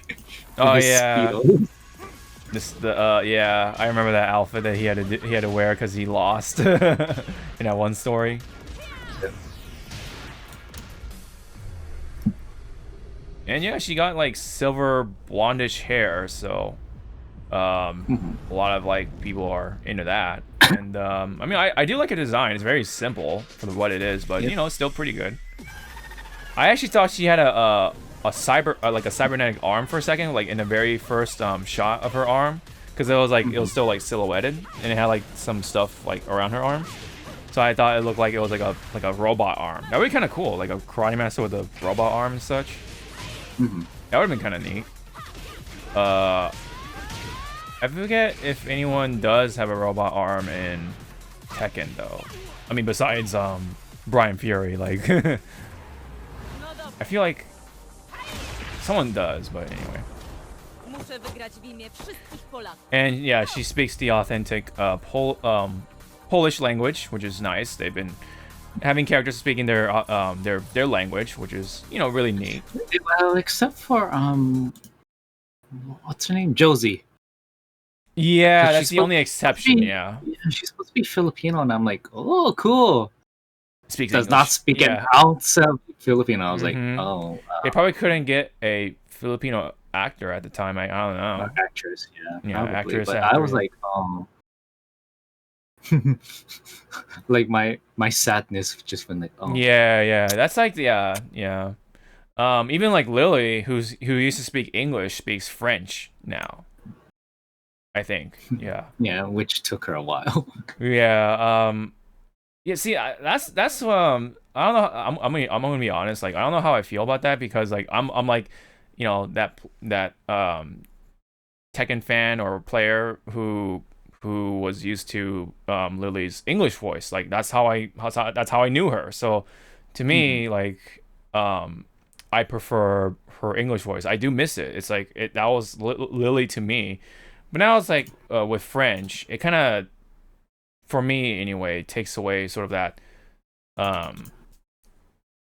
that attachment, I guess, in a way. I don't want to say I don't want to like take away from the French voice, but that's just how I first seen her. So that's like it's sort of that like rose tinted glasses that I'm wearing, I guess, in this situation. But I don't know. It's a little hard to explain, but you know what I mean. Like it's like whatever you're familiar with, it's like what you tend to like more. Yeah. That's why of course that's why a lot of people love their childhood things, even though if you look at it from today's standards, it's like very outdated or old or whatever. But people don't care about that because that's like what they grew up with in their childhood. And then when I was still relatively young or whatever, or more towards younger teen or older teens, younger teens, whatever. That's how I knew Lily. So that's kind of like my 2 cents on that. But with that said, it is nice that a lot of these characters, anyway, most of these characters are speaking their native language, including Lydia here with Polish, or I'm not sure what the term is for the Polish language. Anyway, so she's already out. Supposedly she's good. She's a DLC character, so she's automatically like solid. So pretty interesting. She had got some stances and such like that, so she'll do some natural like mix-ups and such. I think that's what her game plan is. So yeah, very interesting that she is a prime minister. Like, you know what I mean? Like, they picked a Polish prime minister of all things for their for this current DLC character slot, which again, interesting. Do you have any comments about her design or anything else in general for Lydia? Well, her face really reminds me of Dragunov. Yeah, I see it. Yeah, because of the scars and like I don't know, the scar. I was like, oh, is this Dragunov's sister? Right, and they're both Eastern Europeans, so yeah. That's very understandable. But it was more funny because of her reveal trailer. She's fighting against Dragunov. Yeah, Dragunov. She was fighting Dragunov, Brian Fury, and then Miguel, right? Miguel, yes, yeah. See right here, like this shot right here. I literally thought she had a cyber arm. I was like, oh shit, and then but it's just a lot of like support or bands on her arm, whatever. Yeah, on her left arm. It's like, oh, there he is. Yeah. Hi. Yep. So pretty cool. To say the least. People are drawing her fan art, and they look cool. So they can make her look cool in fan art. So fan art. Yeah, fan art. I'll take it. I'll take it. Of course you would. Yes. Alrighty. I think we can move on from Tekken to King of Fighters once again. They've had another character reveal, which funny. They did the silhouette thing for this time around. So people were coming up with some memes, right? Like this one, for example, like who was the next fighter? It was Geese, and it's just Geese's face just in the silhouette, and it doesn't even like match. It's like, oh god. Yes. Yeah. It's like, please don't. And then they even had like just completely different people in the silhouette in these memes, which I thought was funny. But yeah, you know, turns out to be Yashiro, who is another like older character or whatever, another veteran, I guess, within the story. There's his little note from the artist or art director, I think. Mr. Nakata had to say that, in quote, when I first saw the roster lineup for KOF15, I was extremely happy to see Yashiro on there because so many people wanted to see him again. This time his clothes have been redesigned, but I was careful not to do anything to damage the wild flair that he gives off. Even then, it took a while, or it took a lot of back and forth until you were satisfied with what we have now. So, yep. That's pretty much it for Yashiro's little note here. Well, let's take a look at the trailer. It's pretty short, so pretty brief. It's like a minute, so why not? Interesting animations, I will say. He's very brawler based. I swear his seiyuu sounds so familiar. Yeah. Turns out that he just does a lot of extras, I think, like background roles. Like a lot of people thought it was like a certain character from, was it Gintama or something? But it's not, apparently.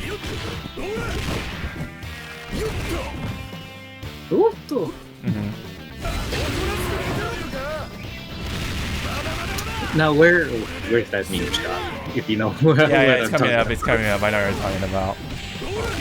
It's so hilarious. It's hilarious, yes. I hope there's a costume. You know, he's just wearing like something green. Oh yeah, the Pepe meme Pepe color costume. Yeah.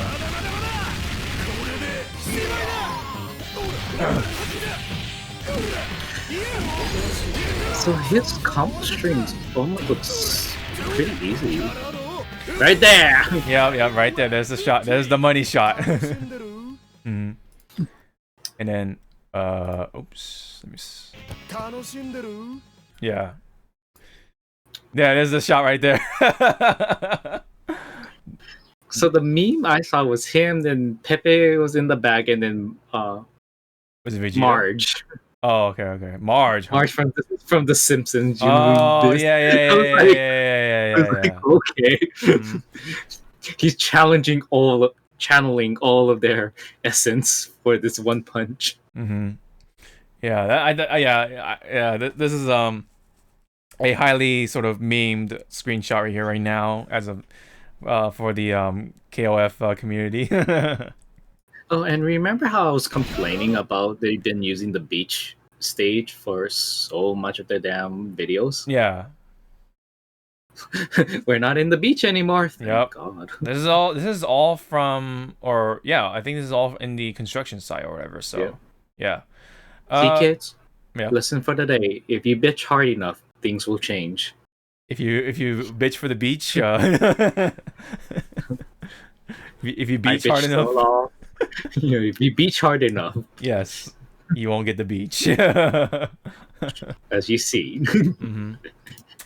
Apparently, I mean, again, I don't want to bash on the beach stage, but it was just used so much that I made the joke. Well, what was it last? It was last week. Last podcast that this is the training stage, right? Yeah. Can't tell me otherwise. Apparently, his super when he does all these like punches a lot are different every time, so it's not like the same exact sequence every time. But I don't want to go like slow down the video for that. Yeah, you don't want to dig too deep into this. Yeah, we don't want to go too deep into it. But there are people who like really analyze the trailer, so you can watch them. But yeah. Yeah, like me at that one time. Oh yeah. Oh, look at the shadows. Oh what? Ooh. Oh yeah. It looks like they might have fixed it, but I could be wrong. They might have not. Who Yeah, knows? maybe for like some characters. I don't know.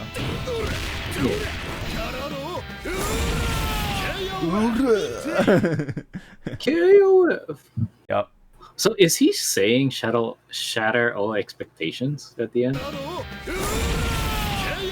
Oh, no, when he's like doing. Oh. Yeah. I mean, it says it right there, but Yeah, I think he is saying shadow all expectations. Because the announcer was getting too bored of saying it over and over again. yeah, they just kind of have it just right there, like, all right, yeah, you know the drill, you know the drill. He's like, you know what to say. Yeah. Yeah, he doesn't want to say anymore. Yeah. But yeah, interesting. He does have some backstory with Iori because they were They're boyfriends. they're boyfriends. They're both musicians, I think, and apparently his band got jibbed, and they gave the gig to Iori's band instead. So that's why he wanted some sort of revenge on Iori. I think that's like one of the backstories or classic backstories for Yashiro. And Yashiro, of course, he's very relevant in the story because he's like one of the fighters with the Orochi blood or whatever. So he's obviously not exactly your average fighter. He also is the leader of the big four heavenly kings within the Orochi group or whatever. So yeah. So that's kind of where he comes from. So. And he punches quite a bit. It's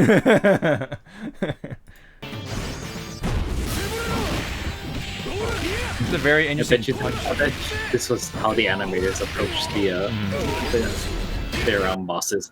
How much punches do you want him to have? Yes. Yes. Very interesting sort of animation thing or whatever for Yashiro. Like the way he punches is like very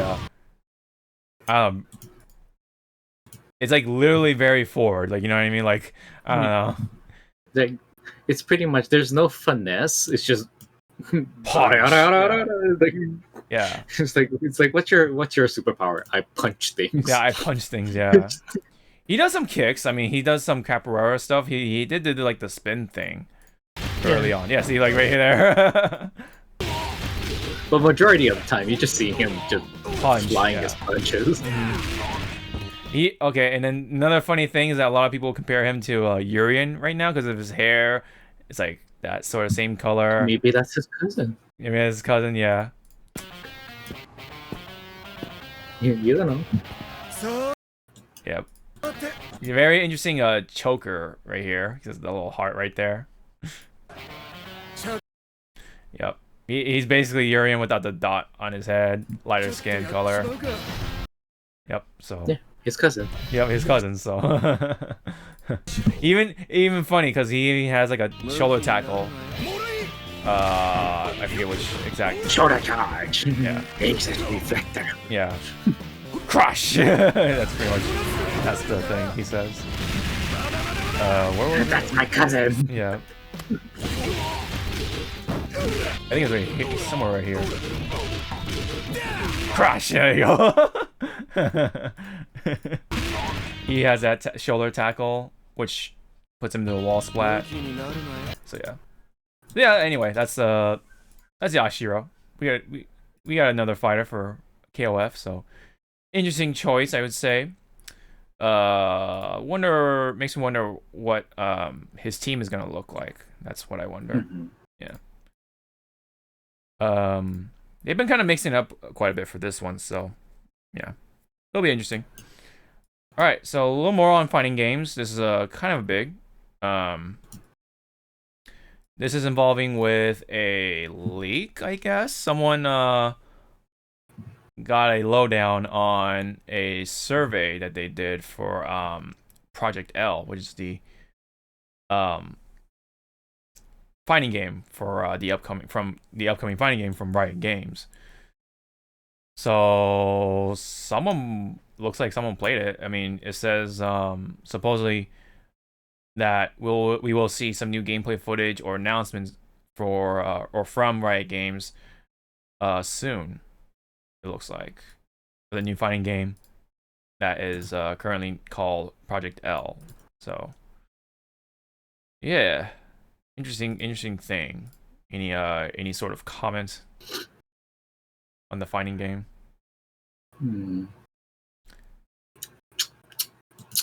What do you think? Do you think this is just fluff? Do you think this is just misleading rumors and such?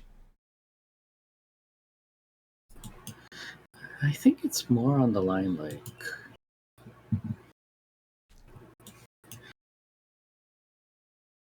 it wants to generate hype, but it doesn't know how to do it. Yeah. Because again, this whole game has been in the dark, so to speak, for a while. So it's like, Yeah. I think I mean, yeah, they definitely have not said anything, so it's very much in the dark for right now. So maybe it does make sense in that way that they should say something about it, but you know, I think they said that they want to like take their time with the game. So like you know, I can kind of see both ways, I guess. So yeah. If they don't say something, oh well. If they do say something, okay, it might kind of make sense because they want to continue to like generate, you know, the hype, kind of like what you're saying. Because again, like I believe the game was announced 2 years ago, 1 or 2 years, I think. Or Riot's like grand plan of like upcoming games. It was, I think, was it during the Evo we all went to, right? Now I think that was. So that was like, I don't know. It's been so long. The quarantine, you know. Yeah. It destroys your memories of what is real and what is fake. Yeah. Let's just say yes. Yeah, just say yeah. Let's just say yes. It feels like that was when it was first announced. So yeah, because I remember. It feels like I remember we were all at the Airbnb like couch and we kind of like talked about it, I think. But yeah. But anyway, I mean, if it does happen, it does. If it doesn't, oh well. Like they're really trying to take their time for it, in which I'm all for. It'd be interesting. I mean, I'll definitely give it a try. It's a fighting game and such. So, well, maybe I'm not gonna say it will get me into the MOBA side of things, but but at least I can digest League of Legends in this way. So, once it does come out, that is. So. I digested League of Legends in other ways. Hey. Hey. Hey. Anyway, that's it on that for now.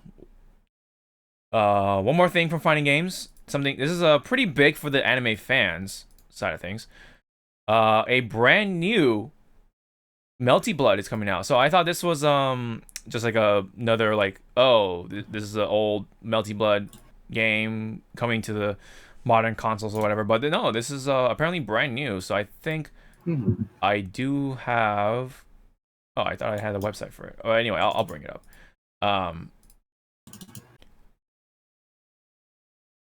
Yeah, I thought it was like another like sort of that edition, but because like it's using the pixel art for it, so I thought, oh, okay, but yeah, it's a brand new fighting game with the pixel art sprites, which is actually kind of cool to kind of see that again in this sort of day and age. Trying to see where I can pull that. Oh yeah, there you go. So I'll slap that into here, and there's the main website for it. So it's got updated artwork with the same artist for Fate, of course, because it's all from Type Moon. Nice. So here's a screenshot.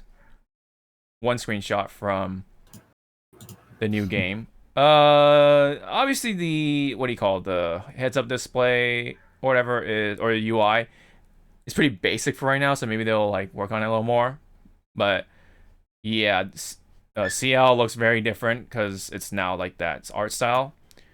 But yeah, you know, I'm a little familiar with these characters as someone who does like kind of go into the whole Type Moon wiki dive sort of thing, and then you know they all come from visual novels and such. There's Shiki and his sister Akiha, and yep, so you can kind of see more of the sprites and such. It says right here, stylish and dynamic battles with easy controls. So I guess here, I'll read it here. This system employs combination attacks that can easily be performed through repeated button pressing, allowing players who may be less familiar with fighting games to enjoy exhilarating battles. So basically, that's the auto combo system. Yeah, I was gonna say, isn't that auto combo? Yeah, that's another fancy way of saying auto combos. However, the essence of previous games have been preserved, so long-time fans can still enjoy their favorite parts of the series with an updated system and all-new action. Experience deeper gameplay and more intense battles in this rebirth of a classic. The character roster for right now looks like this. Hold on. So we got Shiki right here, who's the main character. I'm like turning my head sideways. I can't pronounce it. I see. You're like, I can't. I'm just gonna say Brunstad. That's her last name. I can't pronounce her first name, unfortunately. Akiha, main character's sister, and CL or Shiel. I don't know how you pronounce it. Or I guess it depends on how you pronounce it. CL is the fourth character. Sister with knives / nun with knives. I think she also has one more weapon, but could be wrong. Anyways, very interesting that they've brought this out to light in a time like this. But hey, it's cool. It's coming out for right now for the PS4, Switch, and Xbox One. None of the modern systems, and not even coming out for PC just yet. So maybe it'll come out later for PC. So I mean, not like it matters. It's pixel art. It's not like it's not like it really will matter all that much for like graphics and stuff. But hey, it's nice to see some pixel sprites, you know. Yeah. Oops. Always nice to see pixel art resurface every now and again. Yeah. For certain games, you know. But you know, if let's say Melty Blood goes to the whole like Guilty Gear, Strive, that sort of treatment, I wouldn't mind it either. But you know, I guess to kind of like distinguish itself from other fighting games, yeah, you know, that old school, a little more of that old school stuff, is a welcoming thing still, in my opinion. I did grow up with pixel art stuff, so I do appreciate that. Yeah. Yep. I just hope for Ryogi Shiki because I believe she was in the previous Melty Blood games. So, because yeah, maybe they could bring in the kimono version. I don't know. I should say the saber version of Ryogi Shiki. Saber. Yeah. I mean, this is Type Moon, so it's possible, definitely. So they'll probably may have some fake Grand Order characters in here as like quote unquote guest characters, but or they reference them. Or they reference them. There's some crossover, like oh yeah, they take place in a similar universe or same universe, something like that. Yeah. But anyway, the developers are French bred. I believe that was the previous developer team, so pretty cool. Production and sales, I guess, will be Delightworks. Not too familiar with that company. But French bred, yes, I've heard their name. They've worked on Melty Blood previously, so it's more of a Melty Blood that people will love, and I'm interested initially. I will definitely want to see what's gonna unfold for the characters, but yeah, I just hope for Shiki, Ryogi Shiki, to be more specific. Yep. Any last words or comments before we move on? Nope. All right. Get it done. Mm-hmm. All right, we're on the last stretch of things. We're gonna go through all the random bits of it, including some anime and movies and such. Starting with this one, are you familiar with the series? The crocodile who lived for 100 days, or this art at least. Yes. Yes. Childhood. Help me. Mm-hmm. I don't want to pry into my brain for childhood memories at the moment. Mm-hmm. It hurts. Yeah. This is while on the surface looks very, friendly, cute, wholesome, Mm-hmm. Lighthearted. It actually is kind of like, if you read the title, you're gonna be like, wait, what? He lived for only 100 days. So it's actually a series based off of a story from the author that he experienced with his. He only lived 100 days. Well, no, I mean, like, it's kind of based off of his friend who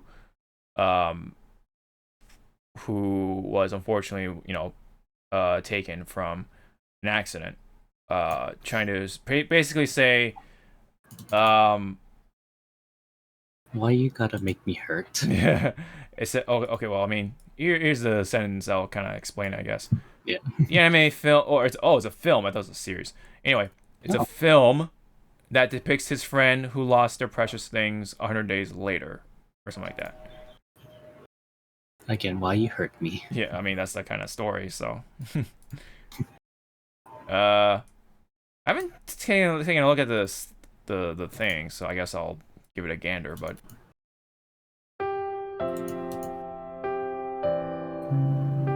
おっせえな。待ってりゃ来るか。ちょっと迎えに行くわ。 Oh, and never mind. There's the. It was like, wow, this is so beautiful. Say that. I was like, oh god. Yeah, because Sony music. Yep. But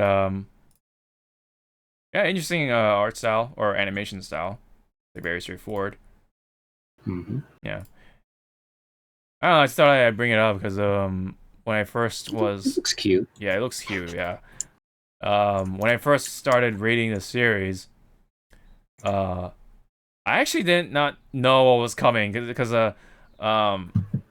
yeah, because the original title, it says a crocodile who will die in 100 days. In this film, it's called a crocodile who lived for 100 days. That's the translation for this movie, anyway. So, but yeah, the original title is a crocodile who will die in 100 days. Yeah, very sad story. But it kind of teaches. It's supposed to teach the lesson of like, the things that you hold dearly can suddenly just disappear. You know what I mean? So, that's the sort of like storyline he wanted, or the sort of lesson he wanted to kind of bring across. Yeah, that's why all this cuteness and stuff like that kind of make it like really amplifies that more. So very, very, very sad. Yeah, it's one of those stories. So if you're not quite what do you call strong for that, if you're easily swayed in emotions, this will be one of those things where you're gonna need a whole box of tissues to get through it.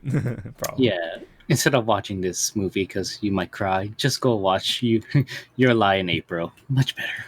Oh my. Oh, I'm sorry. Or Clanad After Story. Okay, that one I'm not familiar with, but yeah. You never watched Clanad. We are not friends anymore. Yeah, I Go never watched away. Clanad. Go away. Anyways, in meme news, speaking of No. go away. There's someone just put up this meme. I thought it was funny because people are still waiting for some Bayonetta news. So I have no idea who you're referring to. oh, do you? Do you not? I've been patient. Really? Yeah. I have been a patient person. Yeah, because the previous podcast totally did not. No. I am patient. Sure.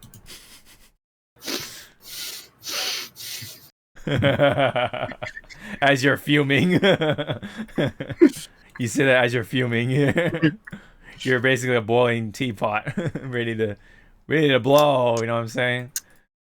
But unfortunately Disney kind of blew the lid here because after for so long I wanted Black Widow to be on Disney Plus, but guess what? It's on Premiere Access. What do you know? I should have seen this coming. I'm still gonna buy it. Are you actually gonna put your money down for this one? I'm going to the theater. It is As of MCU, yeah. I mean, I guess it'll depend on how much I have for July or how much I'm willing to put down for July. But god damn it, dude, I do want to watch it because it's Marvel. It's Marvel, baby. It's Marvel, baby. Yep. I mean, it makes me really curious of like where the story is going, since they were holding us for so long for like theaters only, and now just like, all right, fuck it, we'll put it on. I mean, it is a prequel. We kind of have to remember this. It's a prequel, and apparently where the climax of the movie is in Budapest. So we'll finally figure out what the hell happened in Budapest. Oh yeah. Yeah. You and I remember Budapest really differently. Yeah. I mean, at least it is going to be streamed, so that's kind of cool. But yeah, the $30. Well, technically, it's like what, 38? $38 because you have to still pay the. Yeah, because didn't they raise it up? Oh yeah, that's right. Oh man, I got that email, dude. I'm like, oh, what? Or not email. I just saw it on the on Disney Plus. I'm like, god fucking damn it, dude. Of course you're gonna do that. Disney.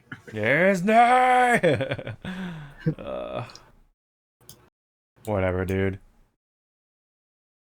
That's all I gotta say for now. But we'll see. We'll see in July how much I'm willing to put down. I'm more likely to put it down, but to watch it. But yeesh.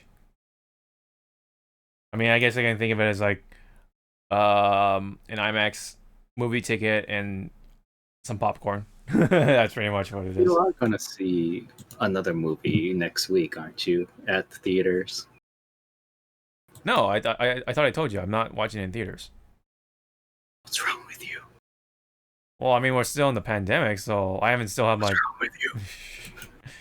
I'm playing it safe, like. just buy out the whole. Remember, didn't I say AMC? You pay X amount of money and you get the whole theater to yourself. I'm not that crazy, okay? Then you're not a true. Oh really? Oh yeah. No. Well, I'm just smart with my money. When it comes to that part. But anyway. Yeah. Yeah. Anywho, yeah. So Black Widow coming to Disney Plus for July 9th. I think that's coming out for theaters at that day too. Yeah. But yeah, it's Premium access, you have to pay Yeah. $30. Unless they push it They should even put, further. yeah. Who knows, right? But It's like I'm looking at you, Disney. mm-hmm. Some of us has been waiting 84 years for this. Yeah.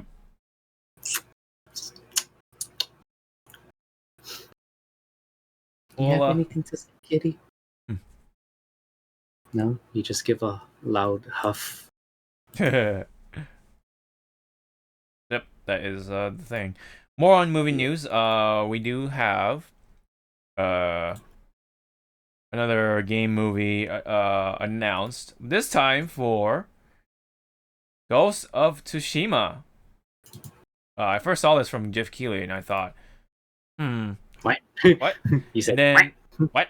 And then I saw Sucker Punch Productions, which yes, that's the original developer for the game. And yep, they confirmed it. It's going to be on the big screen. And it is going to be directed by the same director for the John Wick movies. It is Chad Stahelski, or Stahelski, depending on how you pronounce it. But same director for John Wick series, so that's pretty cool. The fighting will be good for the most part. I just wonder how they'll handle this actual story side of things. And so. Oh, go ahead. So when you said the fighting's gonna be good, we're gonna see gun fu. Oh yeah, just Or I'm sorry, arrow fu. We're Yeah, gonna see yeah. arrow fu. yeah, arrow fu. yeah. Yeah, they're just gonna just pull out guns like it's nothing. Like what? Yeah, out of nowhere. Mm-hmm. Wait, that's illegal. Mm-hmm. Yeah, but it's cool. I mean, Ghost of Tsushima. I mean, it's pretty much a perfect movie for that. I mean, I hope it's going to be. I don't. I mean, I guess it depends on the casting too, because I hope they bring in the face model for the actor who did the face model. Excuse me, for Jin, the main character. Mm-hmm. That'd be cool. He even did he did this voice as well, so it all makes sense for him to be the starring actor. Like, I hope it's not like, like Keanu Reeves or something. You know what I mean? So, like, at least if they get Jin Sakai, the same actor for him, so that would be pretty cool. I'd be content with that. Because he is the main character. So, I don't know. We'll have to see. Yeah, that's right. Because his Japanese voice is Zoro's voice actor, Kazuya Nakai. Yeah, because there you go. There's the pic. That's perfect. This is a picture of the model and the voice actor for Jin Sakai. That would absolutely be perfect. I approve. Yeah, I would approve. I would definitely approve. Do you have any comments, Zawa? How to the T are they gonna make this movie? Yeah, that's another good question too. How? Yeah. Because there is another video game movie that's coming out soonish. Yes. Dynasty Warriors. Oh, okay. I actually thought you were gonna say Mortal Kombat, but yeah. Well, that too. But Mm-hmm. there is Dynasty Warriors coming out soon, and I wanna watch it because apparently Koei Tecmo is really behind like the whole movie of it. Okay. And if there's a trailer of it, it looks really like, wow, this is actually Dynasty Warriors. This is very over the top. You Mhm. cannot say anything, less of it. Yeah. Which, yeah. You want to drop the trailer? Because I mean, I don't know if the music, because it's actually straight from the game. Oh, I see. Because again, it's Koei Tecmo. They kind of like riding on this movie that's been in production since 2000. 16. Oh wow, okay. But there you go. Like some of let's see. the actors they found for the movie actually really looks like wow. Mm-hmm. Oh, and also the armor is, I believe it's taken from Dynasty Warriors 8. Mm-hmm.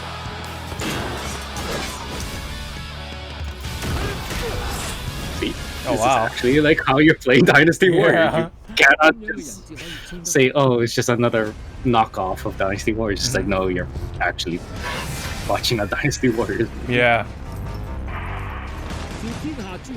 So that guy right there with the scroll is supposed to be Cao Cao, Oh. a very young Cao Cao. Yeah, no kidding. Uh-huh. But see, they also use the same text for Dynasty Warriors. their Yeah. Is that Lubu right there? Yeah, that's supposed to be Blue Boo. Yeah. But yeah, good luck finding like a very built actor that's about like, I think Lubu's like in the game's like 7 foot or something. Yeah, right. He's essentially a One Piece character. Yeah. But see, again, the armor looks like wow. The costume side of things looks pretty good. Like this is actually from the game. Yeah. So to me, because my boyfriend and we love playing Dynasty Warriors because it's our brain dead game. Your bread and butter, pretty much. Like, yeah. So we think that this movie goes from the Yellow Turbans Rebellion all the way up to the Battle of Chibi. Mm-hmm. Which in the game it takes like, I want to say 20 plus stages to reach. Yeah. So it's like, wow, they're going whoosh.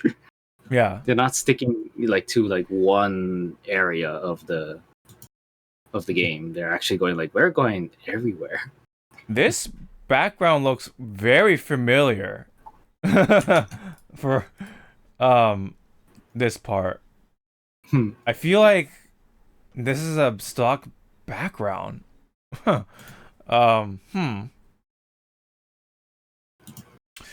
want to say like Angry Joe uses background or something very similar to it. I forget. Oh, man, I think it may be Angry Joe. I forget who uses background. That's gonna bother me for a little bit, but anyway, it's very familiar. I will say that much. But yeah, I mean it's neat. Yeah, it's like one of, again, like like how Monster Hunter was like that hee hee ha ha movie that, oh my god, it looks bad, but I will watch it to see how bad it is. Yeah. Like with this Dynasty Warriors movie is like, wow, this looks pretty good. Yeah. Probably gonna be ass. Yeah. I mean, this is for the fans. This is definitely for the fans. So yeah, it is. Yeah. I'm like happy about it, That's neat. Yeah. I didn't even know there was a Dynasty Warriors movie. You gotta look with your special eye. Yeah. Or I just have you. Anyway. Then give me your Urshifu.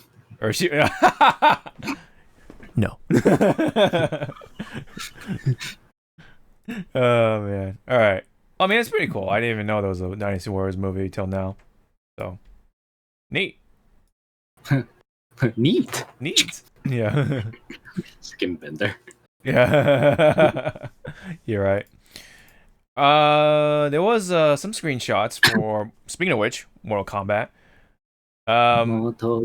What? There's a bit of a quick thing. There was another teaser trailer apparently, and you can also see Kano's eye now a little more. You fucking beauty. You fucking beauty. Yeah. Yeah, it looks like he does have some sort of like thing going on, like, but it's just scars. So Maybe I like want to know how I got these scars. yeah, yeah. It might be I don't know. Maybe by the end of the movie he'll have the metal plate or whatever over his eye or something. Hmm. Maybe he'll get like fucked up by the end of it, and then he'll like get it fixed up, whatever. But yeah, it makes me wonder like if his eye, the laser eye, is like I mean, there was a scene like in the previous trailer. He was able to just eye beam already, yeah, and his face was still like yeah, pretty. yeah. You know, it was still intact. Yeah, nothing really happened. So it makes me think like, is this laser eye ability like magic based, or is it just like tech based? Like he just has a very powerful eye or something that shoots lasers, or I don't know. It could be something else. Who knows? I always thought Kano's eye laser was just like a cybernetic thing, but I don't know. Maybe it is cybernetic and it just doesn't look obviously cybernetic. I don't know.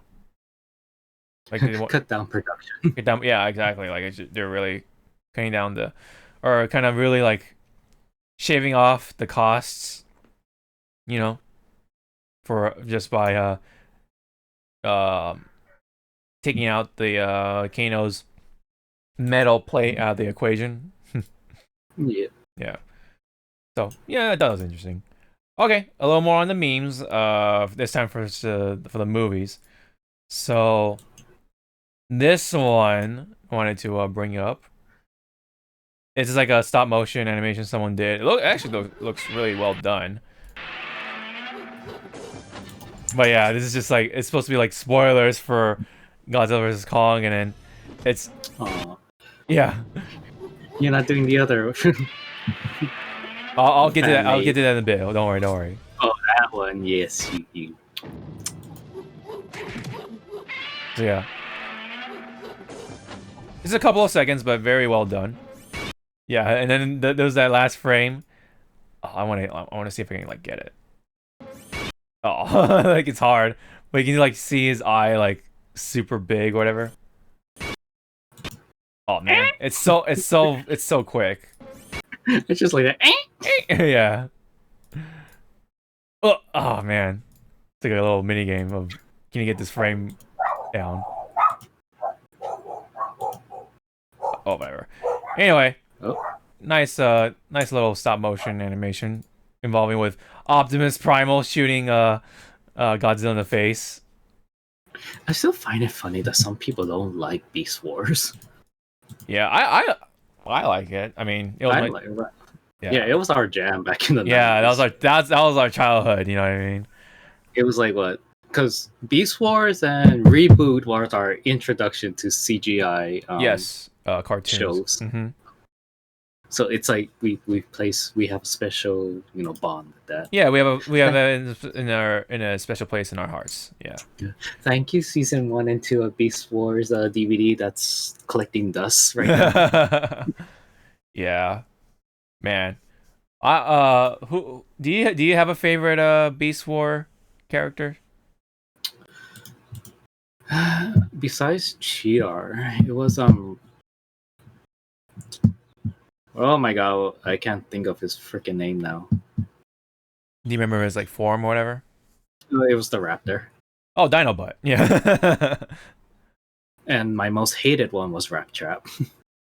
Oh, I love Rat Trap. What? I mean, Scott McNeil, dude, he was great. Okay, I like Scott McNeil. I just hated Rat Trap. The Rat Trap was great, dude. Oh my god. It was not. Oh my. Oh. And then there was that one scene with Rat Trap,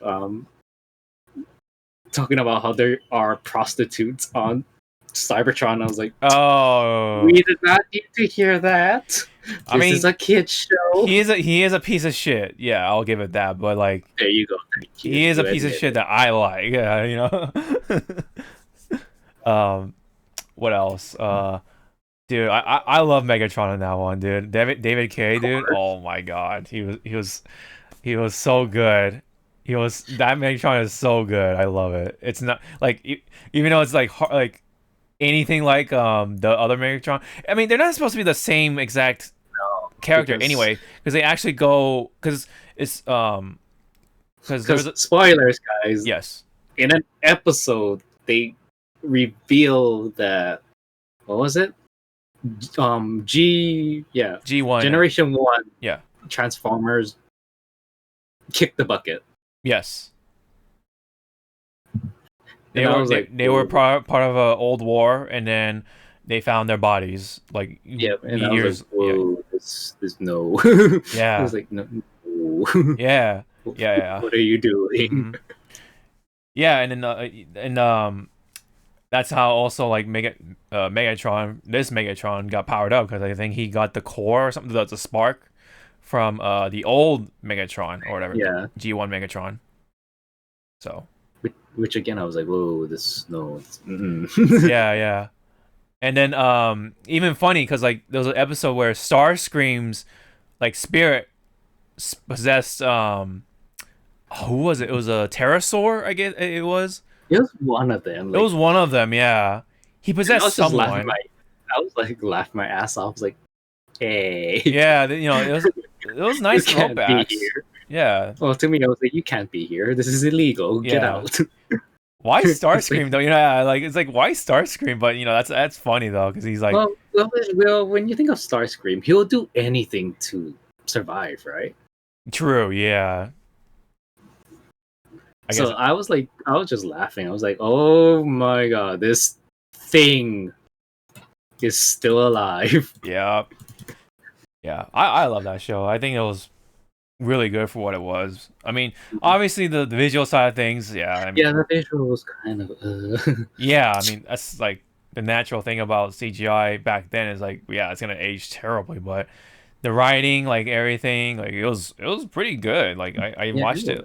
Yeah, I like watched it like back during college again for just because I was just it was like in between my breaks, and I'm like, damn, dude, this is actually something like I can appreciate. Like, holy shit, like actually pretty good, for a kids show or a show that's aimed towards younger audiences, whatever.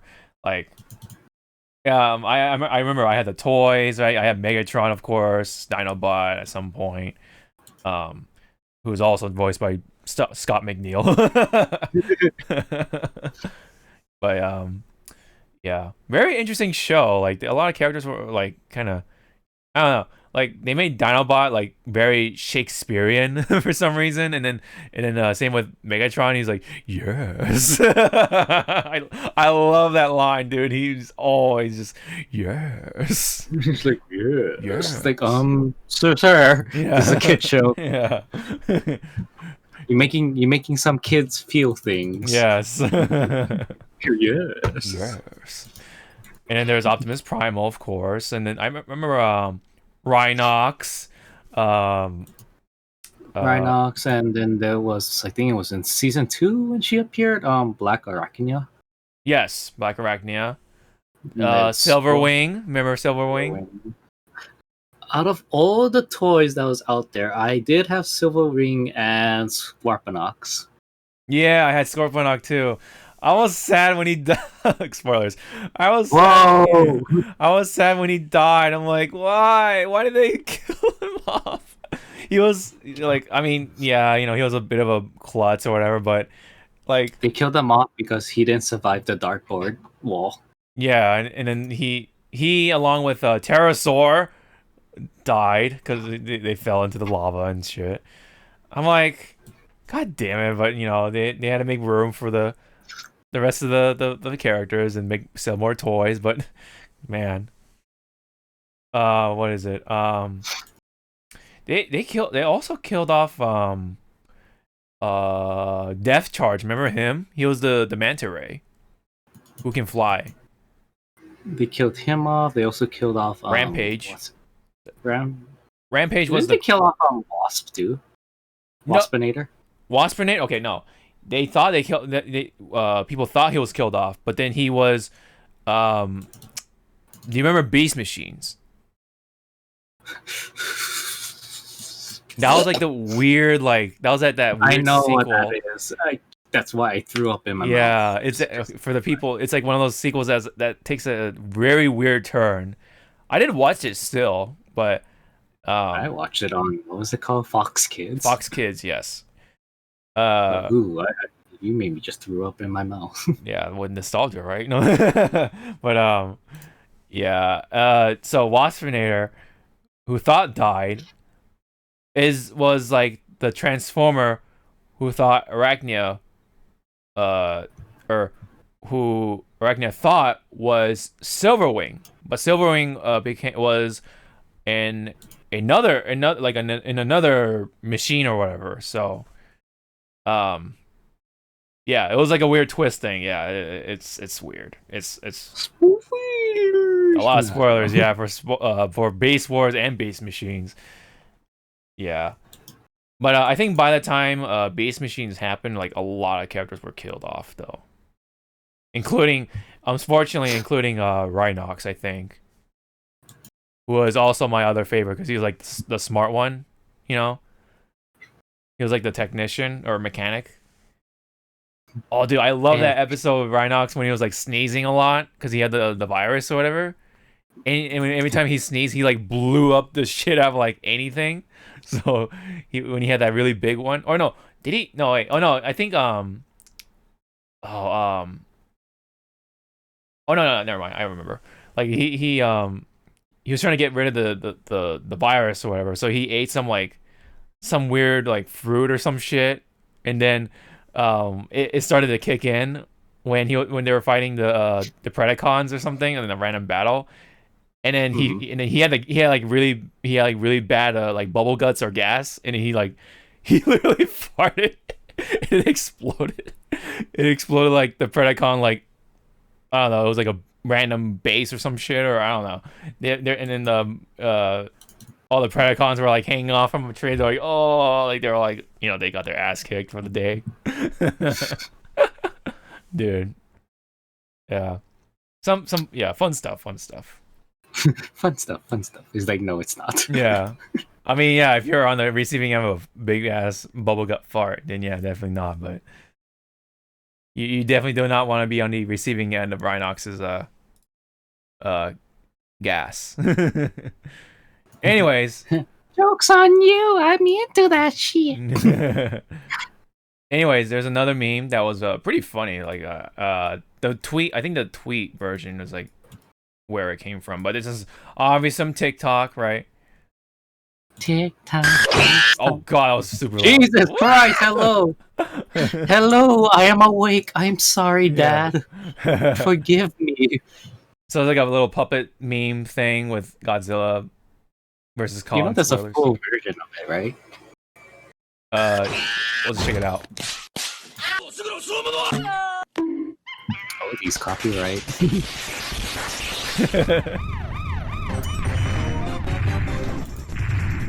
You know, if the movie doesn't play out like this, I'm gonna be very mad. Oh yeah, including that sound effect.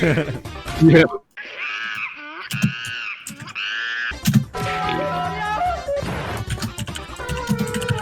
See the Godzilla's like, yeah, I'm gonna. Yeah, I'm out. I'm out.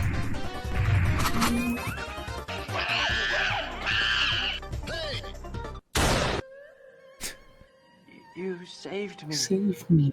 Why? Why? Monkey. Monkey. That's just very silly. But honestly, I think this is honestly like how it's gonna play out. I think this is gonna how with all the sound effects. Yeah, very much everything in here, including the sound effects, is how it's gonna play out or pan out. Excuse me. Like in layman's terms. Yeah, like basically when Kong punches Mega Godzilla or whatever it is, then yeah, you know, he's gonna like be like, oh fuck, and then he just gets fucked. And he'd be like, I made a mistake. Yeah. And then we're gonna hear the Ed and Eddie sound effects. Sound effects. Out of nowhere.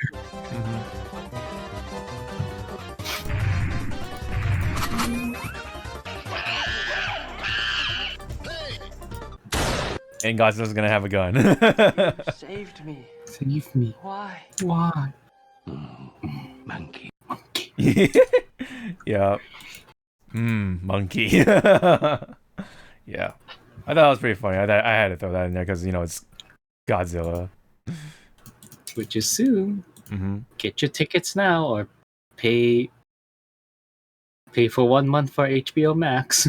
Yeah, there's a 1-minute version, but we'll leave it off of that. There's a full version out there somewhere, better quality, obviously, but yeah. But I'm not sure how much copyright stuff is in there, but we'll skip to the end. Oh wow, they haven't put a laugh track in there. Why? Laugh track and credits. Monkey.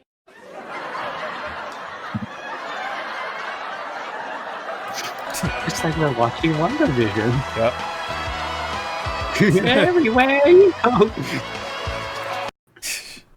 What does that say? I'm in serious debt. I'm in serious Debt. Please help. God damn it. God fucking damn it.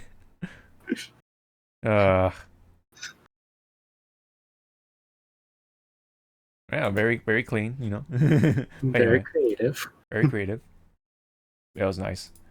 Okay, so there is the meanwhile, there was the trailer for Suicide Squad by James Gunn. I do want to bring up one part. I don't want to play the whole thing because It's a king shark. yes. Yes. Yay. Suicide My boy. Squad Red Band trailer. And then My boy. I guess I'll fire up this one. And then I'll skip to Skip. skip to Skip to my Lou, my darling. yes.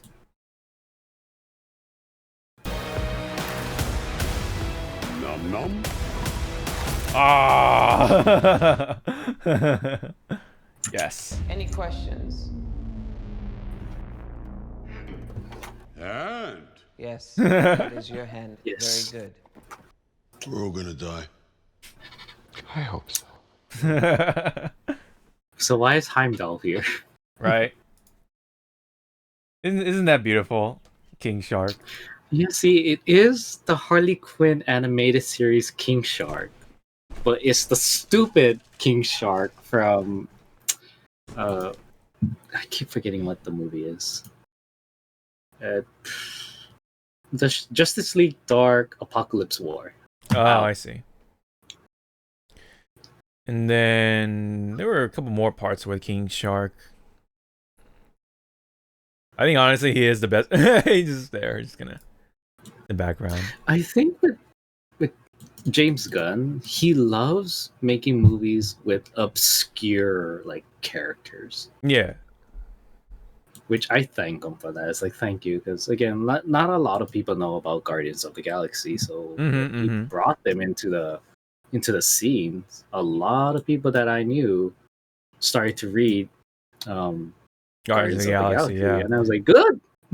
Yeah. My Just let you introduction. know that the MCU is not the first ones.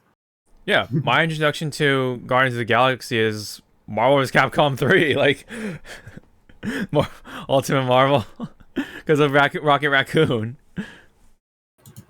I never knew who the Guardians of the Galaxy were until that game. Who? Oh, and there's King Shark just ripping someone in half beautifully. Yeah. Ugh. Yep. And then, yeah, a lot of characters are gonna die. I'm pretty sure. There's gonna be a good number of them that'll die. Oh, look at that! Just King Shark. But I love like someone saying that if King Shark dies in this movie, I am never watching your movies ever again. Yeah, James yeah, Gunn. yeah. I know, right? And, and James like- Gunn is like, it's like, oh look, he's gnawing on a skull. Yeah, Like, I know, that's because not- then he say like, then the guy say like, look at this beautiful creature or something, and then James is like, he's gnawing on the human skull, like kind of playing along, And if I was there, I'd be like, and Yeah, and make it sound like it's a bad thing. yep. Look at that, he's just kind of chewing on the skull in the background, like nothing. Except that he got those pants on. He's just incredibly fat.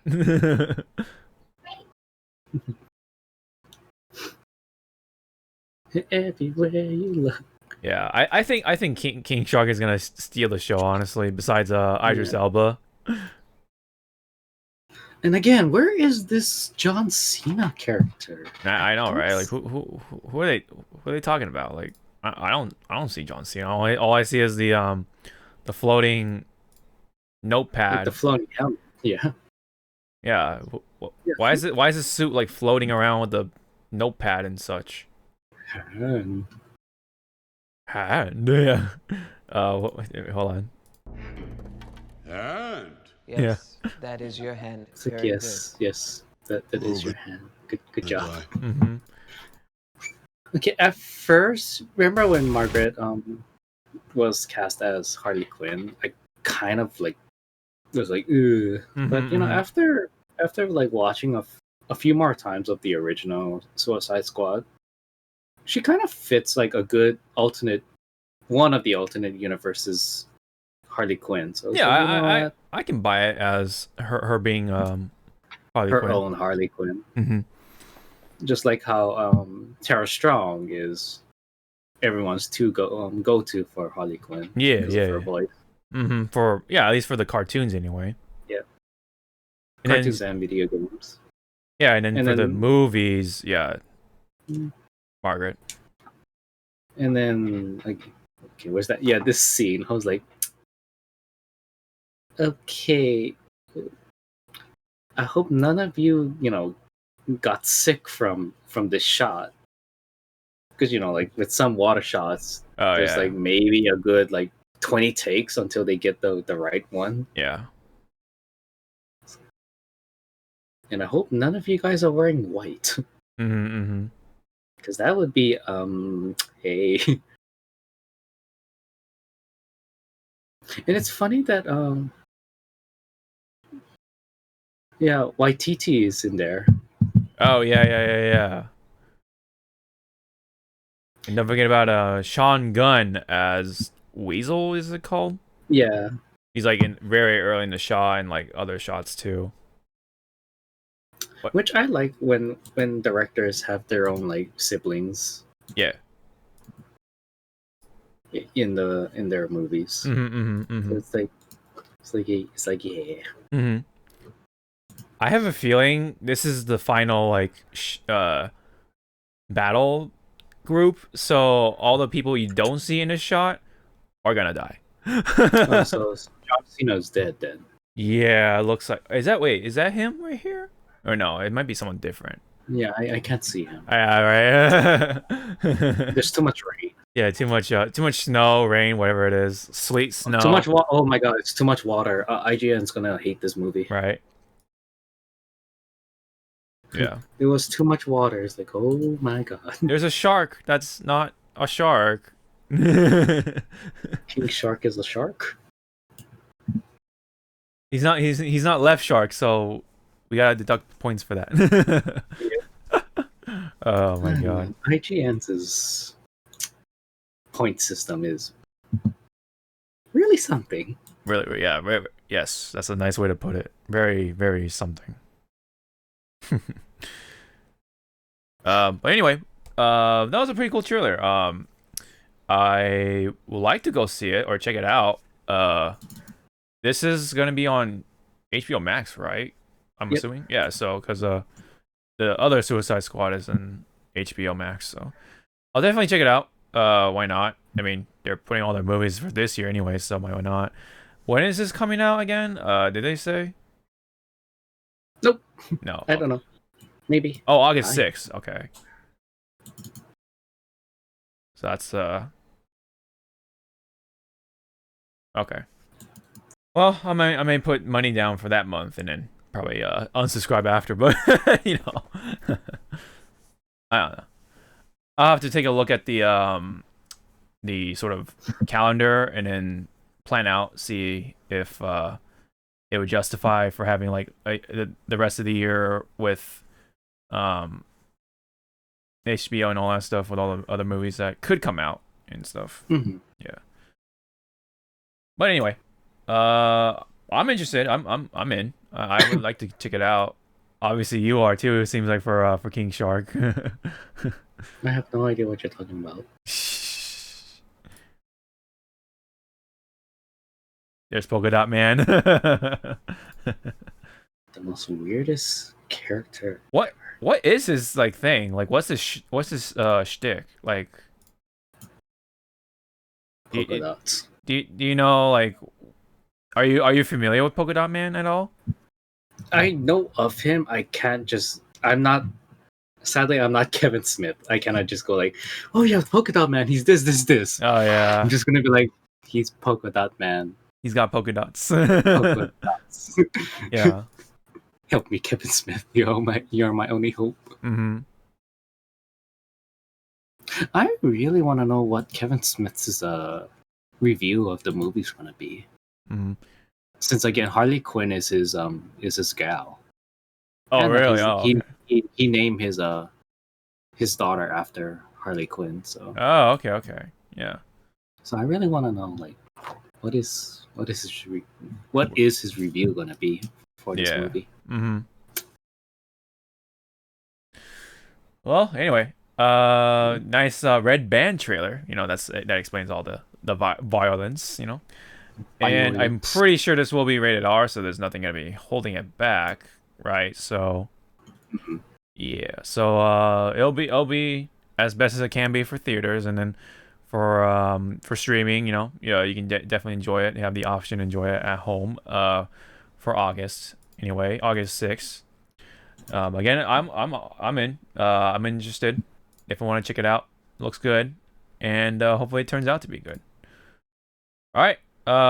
There's another meme that will lead into the rest of us talking about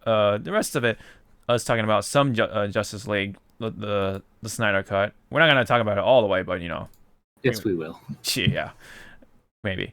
But anyway, it's just Steppenwolf being very kawaii with the Puss in Boots eyes. That's not cute. What the hell? Yeah. Holy shit! If you think that face is cute, I wonder what cute, ugly. I mean, would what are be you for talking about? How can you not say? How can you call this ugly? Come on, man. I'm gonna stare at you like how. Oh, there you go. Okay, there you go. What about this? There. There we go. All right. I'm gonna stare at you like how Lewis stared at Legoshi in that Mhm. final episode of Beastars. Oh, that's a nice poster for Suicide Squad. Why is there a gun floating? What's that mask floating too? I don't understand. Let's see.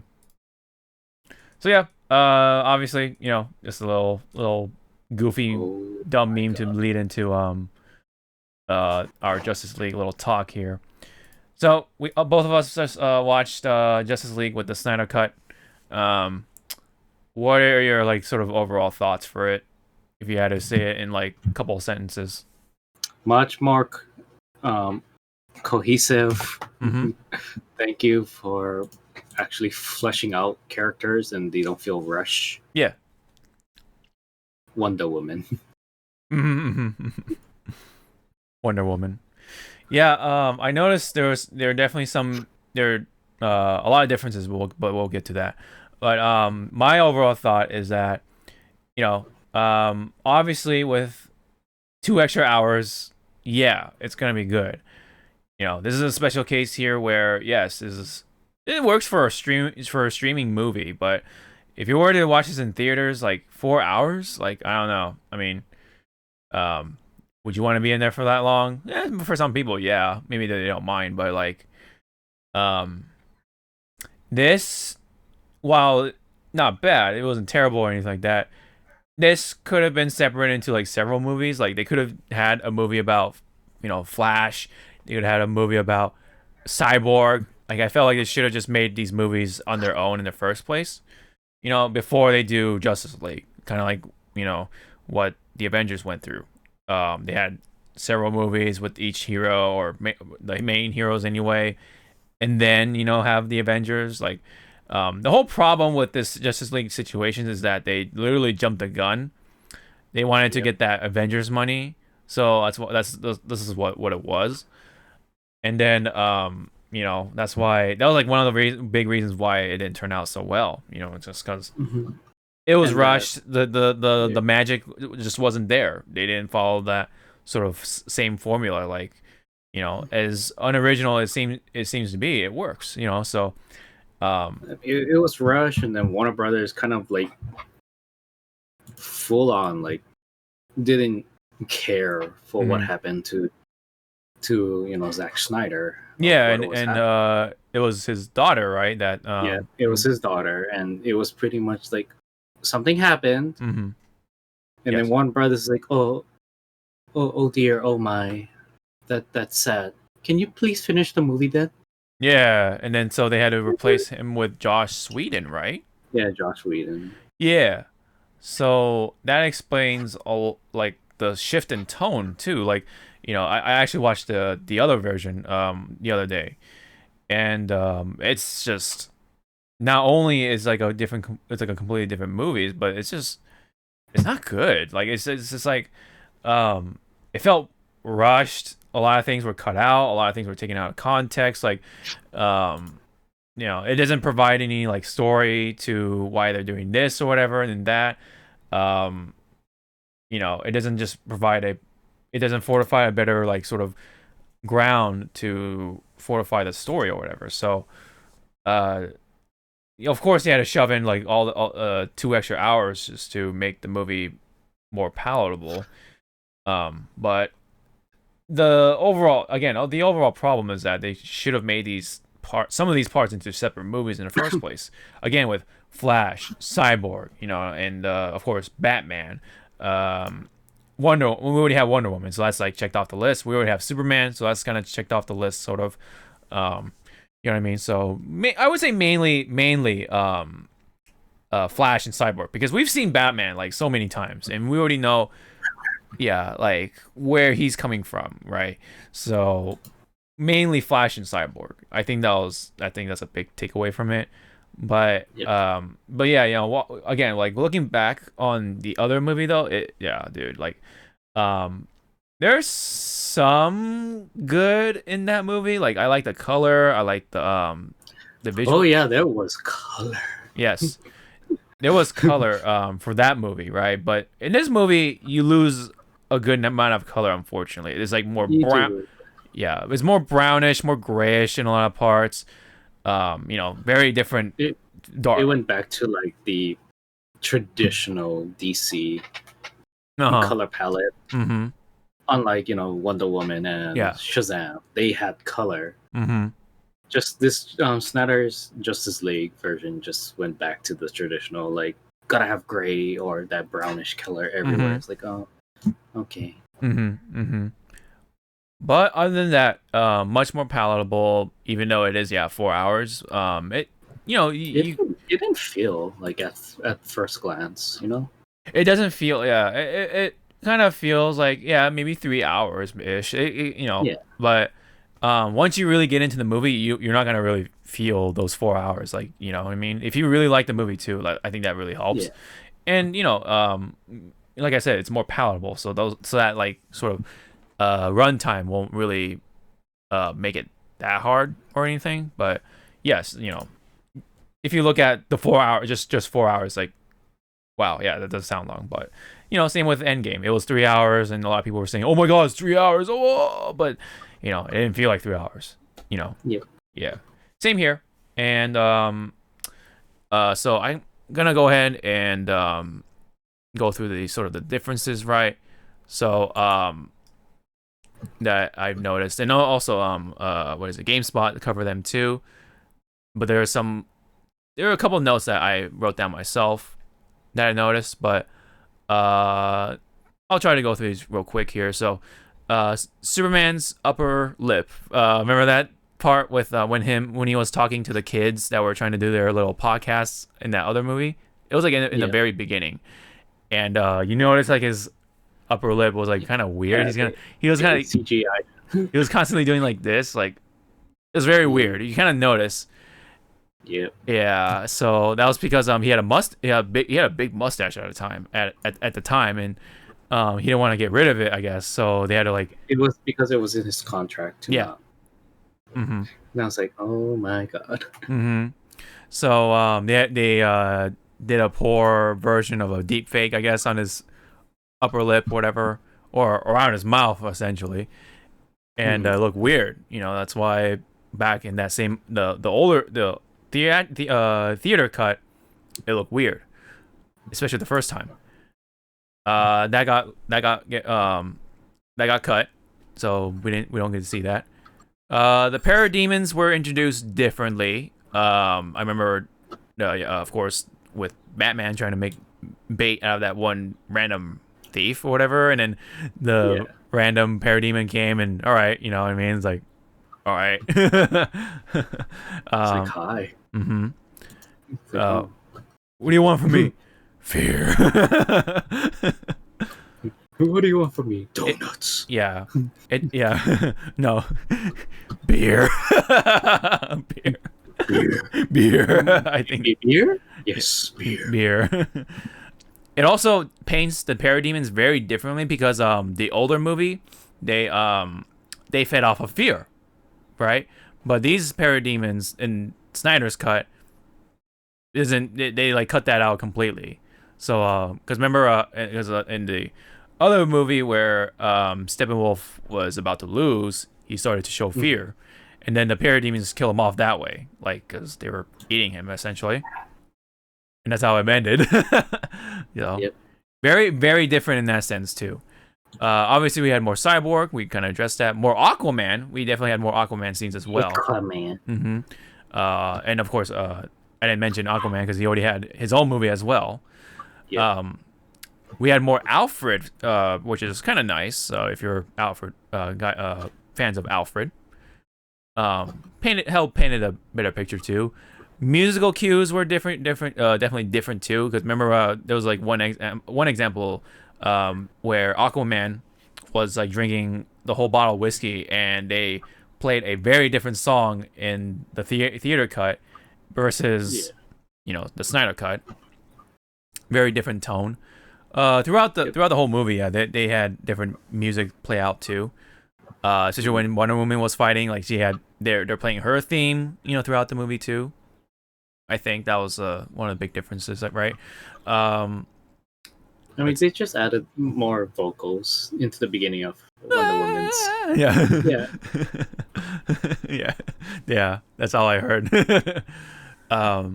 There was that scene with Barry Allen with Iris, when he rescued her from the accident. When he was looking for, just a job to help his dad or whatever, or help his his law school intuition or whatever. Let's see. So that whole scene was added in there. Steppenwolf's backstory was different because you didn't really get to hear what he's coming from or whatever. You do hear that he was exiled in the theater cut, but you didn't get to see like what exactly happened. He was a general of Darkseid's, and he betrayed the Legion or whatever, and he got exiled. So he's that general that wants to look for redemption. So now you get to kind of see where he's coming from in a way. This was kind of nice.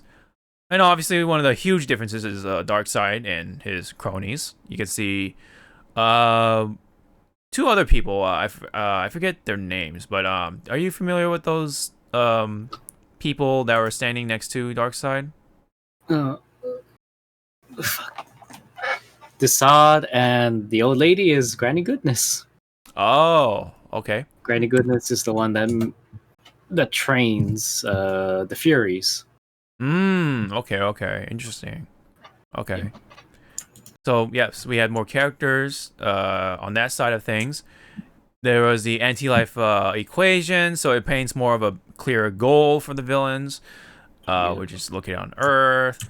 And then, of course, there were some scenes that were cut out from the theater cut as they were trying to put the center cut together. For example, there was that scene with Aquaman kind of like emitting his emotions, right? Because he was sitting on the lasso. Yeah, he was. Yeah.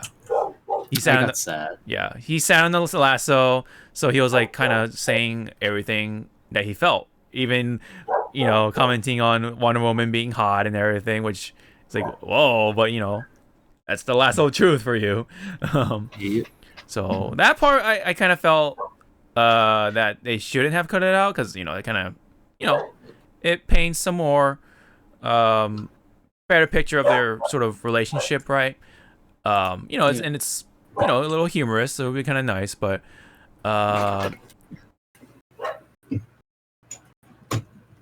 there are more. Kitty. Nope. There were.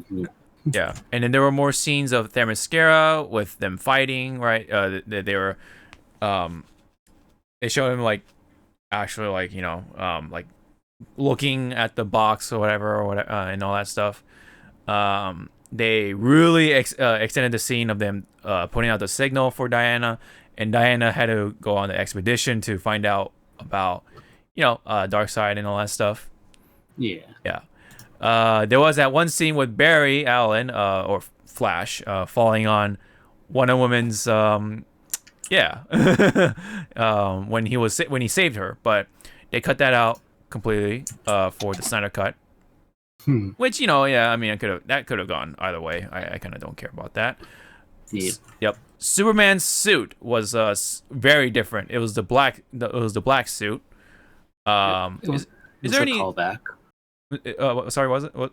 It's a callback to his actual black suit in the comics. When he did Resurrect. Oh, I see. Oh, okay. So it's kind of like, yeah. Okay. I see. Okay. It's paying homage and just following, I guess, the not the guidelines, but just following like the steps of Superman being reborn. Yeah. I could say.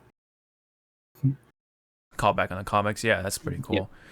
The helpless family in Russia was cut out, which, yeah, I think that was honestly one of the better cuts because it was kind of unnecessary. It was just there, and I was like, oh, yeah, why are you? It's like thank you, but why? Yeah, that was kind of like filler for me. Like, yeah, I mean, you could see Flash helping out, but Superman also kind of helps too. It like kind of really kills the pacing of Superman coming back too. Like when he made that big comeback, it's like, oh, I gotta go save people, and then he goes away again. It's like, what? Okay, So that was for the best. Come back here and love me. Yeah, that was definitely for the best. And it makes sense because it's an abandoned nuclear site, so why would people live there? You know what I mean? So makes no sense for people. Yeah, I mean, makes no sense. I mean, yeah, I mean, it's Justice League, but it still makes no sense that people are gonna live there unless they're like really, really, really poor. But you know what I mean. But it was for the best anyway. You get to see Barry Allen do something else like a lot more significant in a way too, because maybe he was like running around doing he was charging up and stuff like that. So he had his like big time sort of thing during the final battle. And speaking of the final battle, it looked very different because the color, it was super blue this time around. It wasn't like orange or very warm.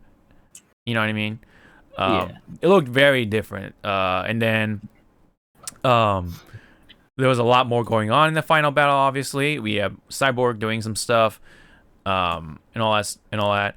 A lot less Aquaman doing like yeehaw, that kind of thing. Like I noticed. You know what I'm talking about, right? Like woo, like a lot less of that, which I can live without as well. What about you? Yeah. I mean, one of the action scenes I really like was just dealing with the Amazons. I was like, thank you. This is actually how you write in Amazons. They are fearless warriors. Yeah. They really extended that whole Amazon fight. That was pretty cool. Especially they like now that you look at the when they were sealing the door and stuff, like you get to see more of it and stuff. It doesn't feel butchered, you know what I mean? Yeah. Yeah. I mean, with the Amazons that were like knocking down the pillars, I was like, "That's an Amazon. That's a woman." Yeah, woman. Yeah, exactly. You really get to see them like kind of do their thing, which is actually really cool. Of course, back on the final battle though, like there were like the well, in the theater cut there were those like weird purple crystal things that were like chasing around, right? That was cut out. Instead, there were just more of the parademons shooting stuff, and that's how like Batman loses his Batmobile or whatever, instead of like the dumb looking purple crystal thing. Yeah, it really honestly like makes that version more half-assed in that sense. And what else I've noticed? But anyway, there's a lot going on more in that final battle in the Snyder cut. Martian Manhunter, that was another big one. Whoa. Or Jean, if you want to call him that. Spoilers. Yep. Martian Manhunter appeared in what, 2 scenes, right? It was like one in the middle, one at the end. And then there was the addition of Ryan Choi, who was supposed to be like the future Adam, apparently. Like I think they're like implying that he's going to be Adam if they ever continue this sort of movie series. Yeah, the universe, which highly doubt. And then this one was cut out from even the theater or for the Snyder cut, which was Cyborg saying "booyah." I remember there was that one little booyah he did that right at the end, you know, when Steppenwolf was defeated. That was cut out. I don't know. I'm kind of like in the middle of the road for this one. Like, I feel like just because like Cyborg in general, he's just starting to kind of lighten up a bit. So maybe the booyah is sort of a little premature in a way. So maybe it was for the best that they don't put booyah. I don't know. How dare they? Yeah, right. My immersion. I thought I thought they were gonna do booyah like in a different part. Like he's like more like booyah, you know, like right when he like hits Steppenwolf or something. Yeah. But yeah, I mean, I guess it makes sense either way. Like if he doesn't say it, it's just because he's starting to open up to people and such. But yeah, you know, would have been nice for him to say it in this movie, because you never know, because we don't even know if this movie series is gonna continue. But yeah, and then I kind of mentioned it before, Barry. Barry's Lightspeed run. He there was a part when they were defeated at one moment because of Darkseid, but Flash reversed the whole thing, which was actually really cool. Nice, kind of a gory effect, right? Because you get to see like even Superman. It's a gory effect, but it's also like maybe they are setting up for Flashpoint. Oh, okay. Huh. Because that's the only other reason why I think that Barry used the Speed Force to reverse time, is that they're setting up Flashpoint. So I'm like, oh wow, we're actually going this direction. Okay. Thank you, Barry. You're gonna fuck this universe up again, like you always do when you do this. Yeah. So there was also one more scene that I noticed that was cut out, which was the race between Flash and Superman. Unfortunately, they could have kept that in there somehow, but maybe that would have like made the pacing of the movie kind of weird. So maybe that's why they took it out. Unfortunately. So yeah, that was pretty much it for all the big differences, right? There were 2 scenes I felt like in the Snyder cut I noticed, or I felt that they were kind of like plot holes, right? One being Flash just not carrying people out himself, instead of like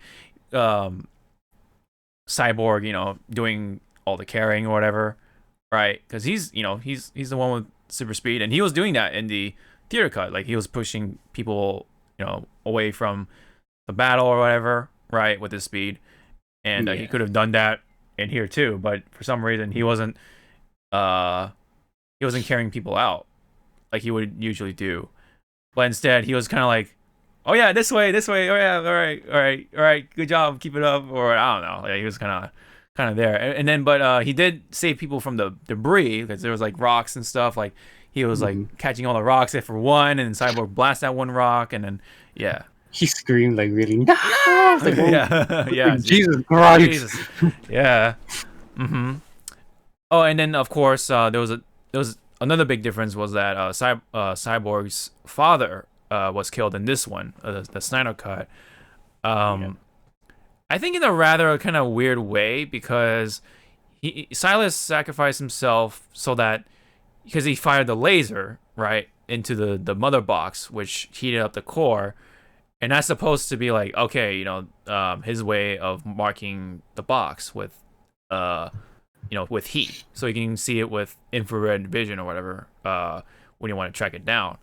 But why? But in the other movie, they just found it with, Steppenwolf setting off the boxes, and that's gives out a energy signature. So I feel like that was to me unnecessary. I don't know how did you feel about how they have Silas go out that way? Comic book wise, he has so much more roles to play.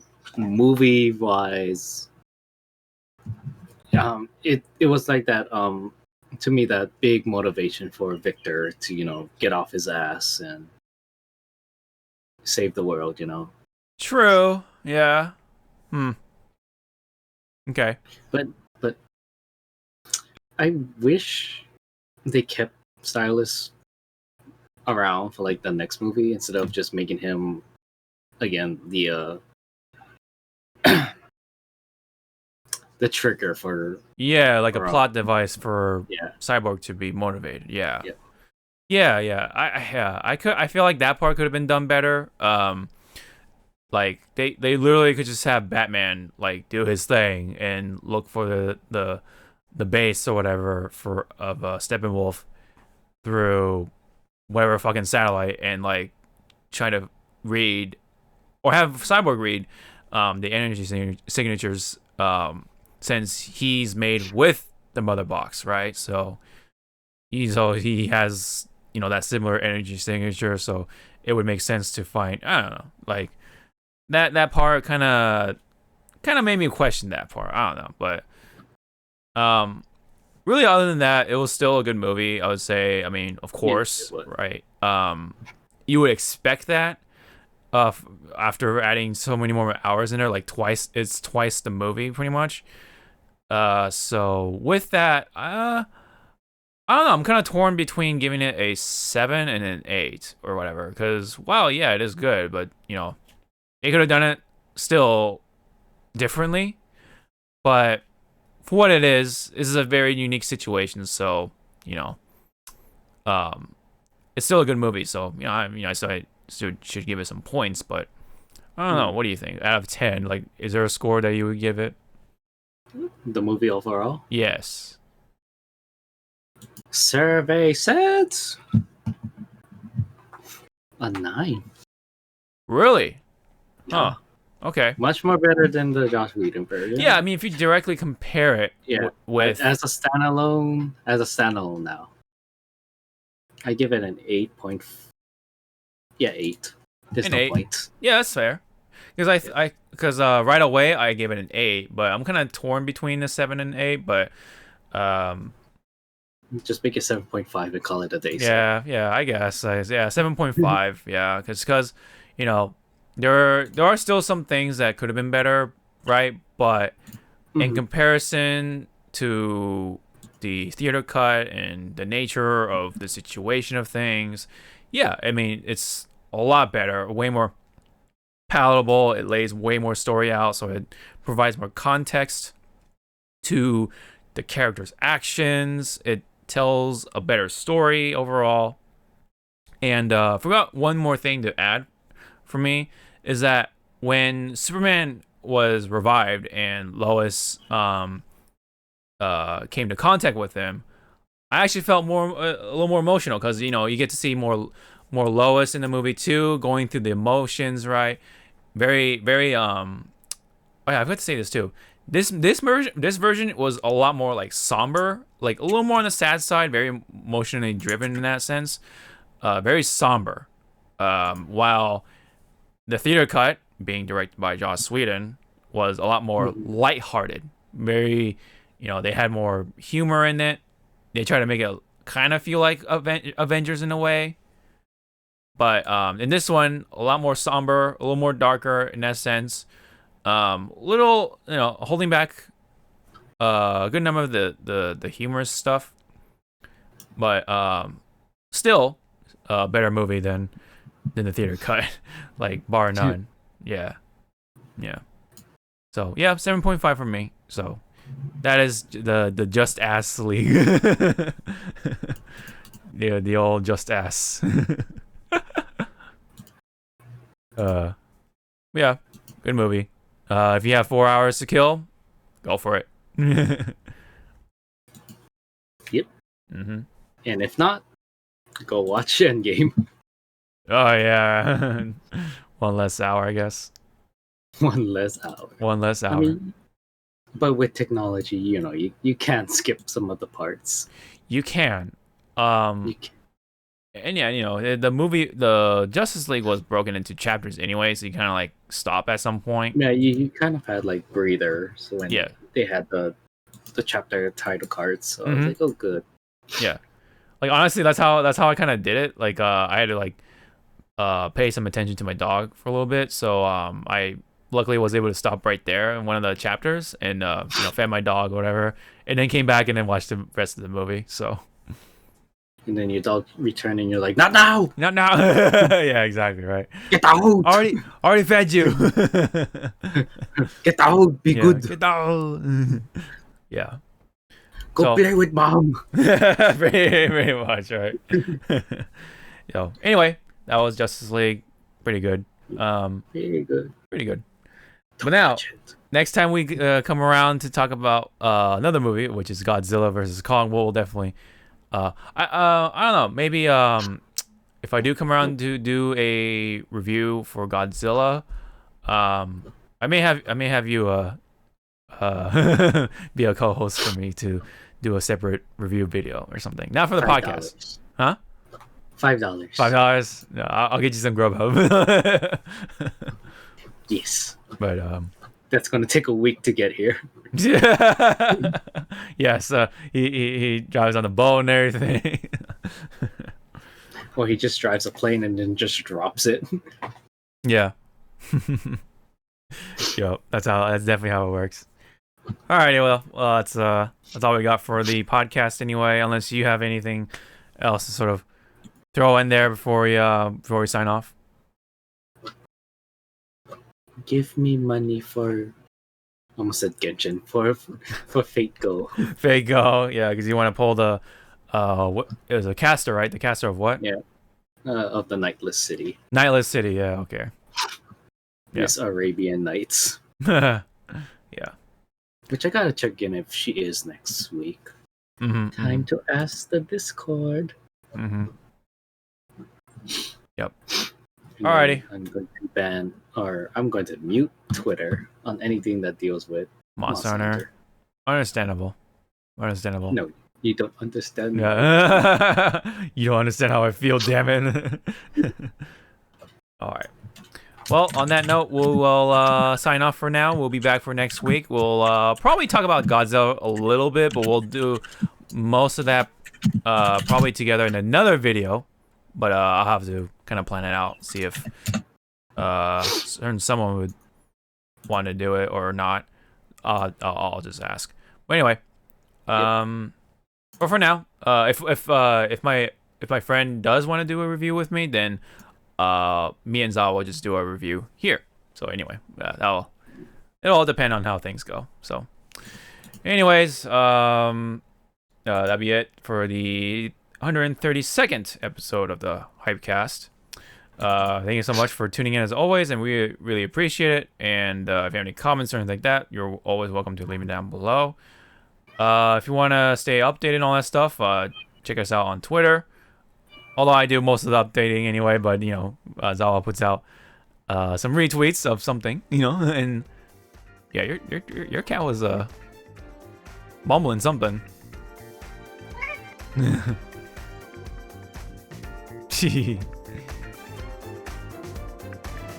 All right. She's gonna kill me. Yeah. Anyways, we appreciate y'all, and we'll see you guys in the next one. So, until then, have a good one. Take care and stay safe. Bye bye. I still want that Shifu. Yeah.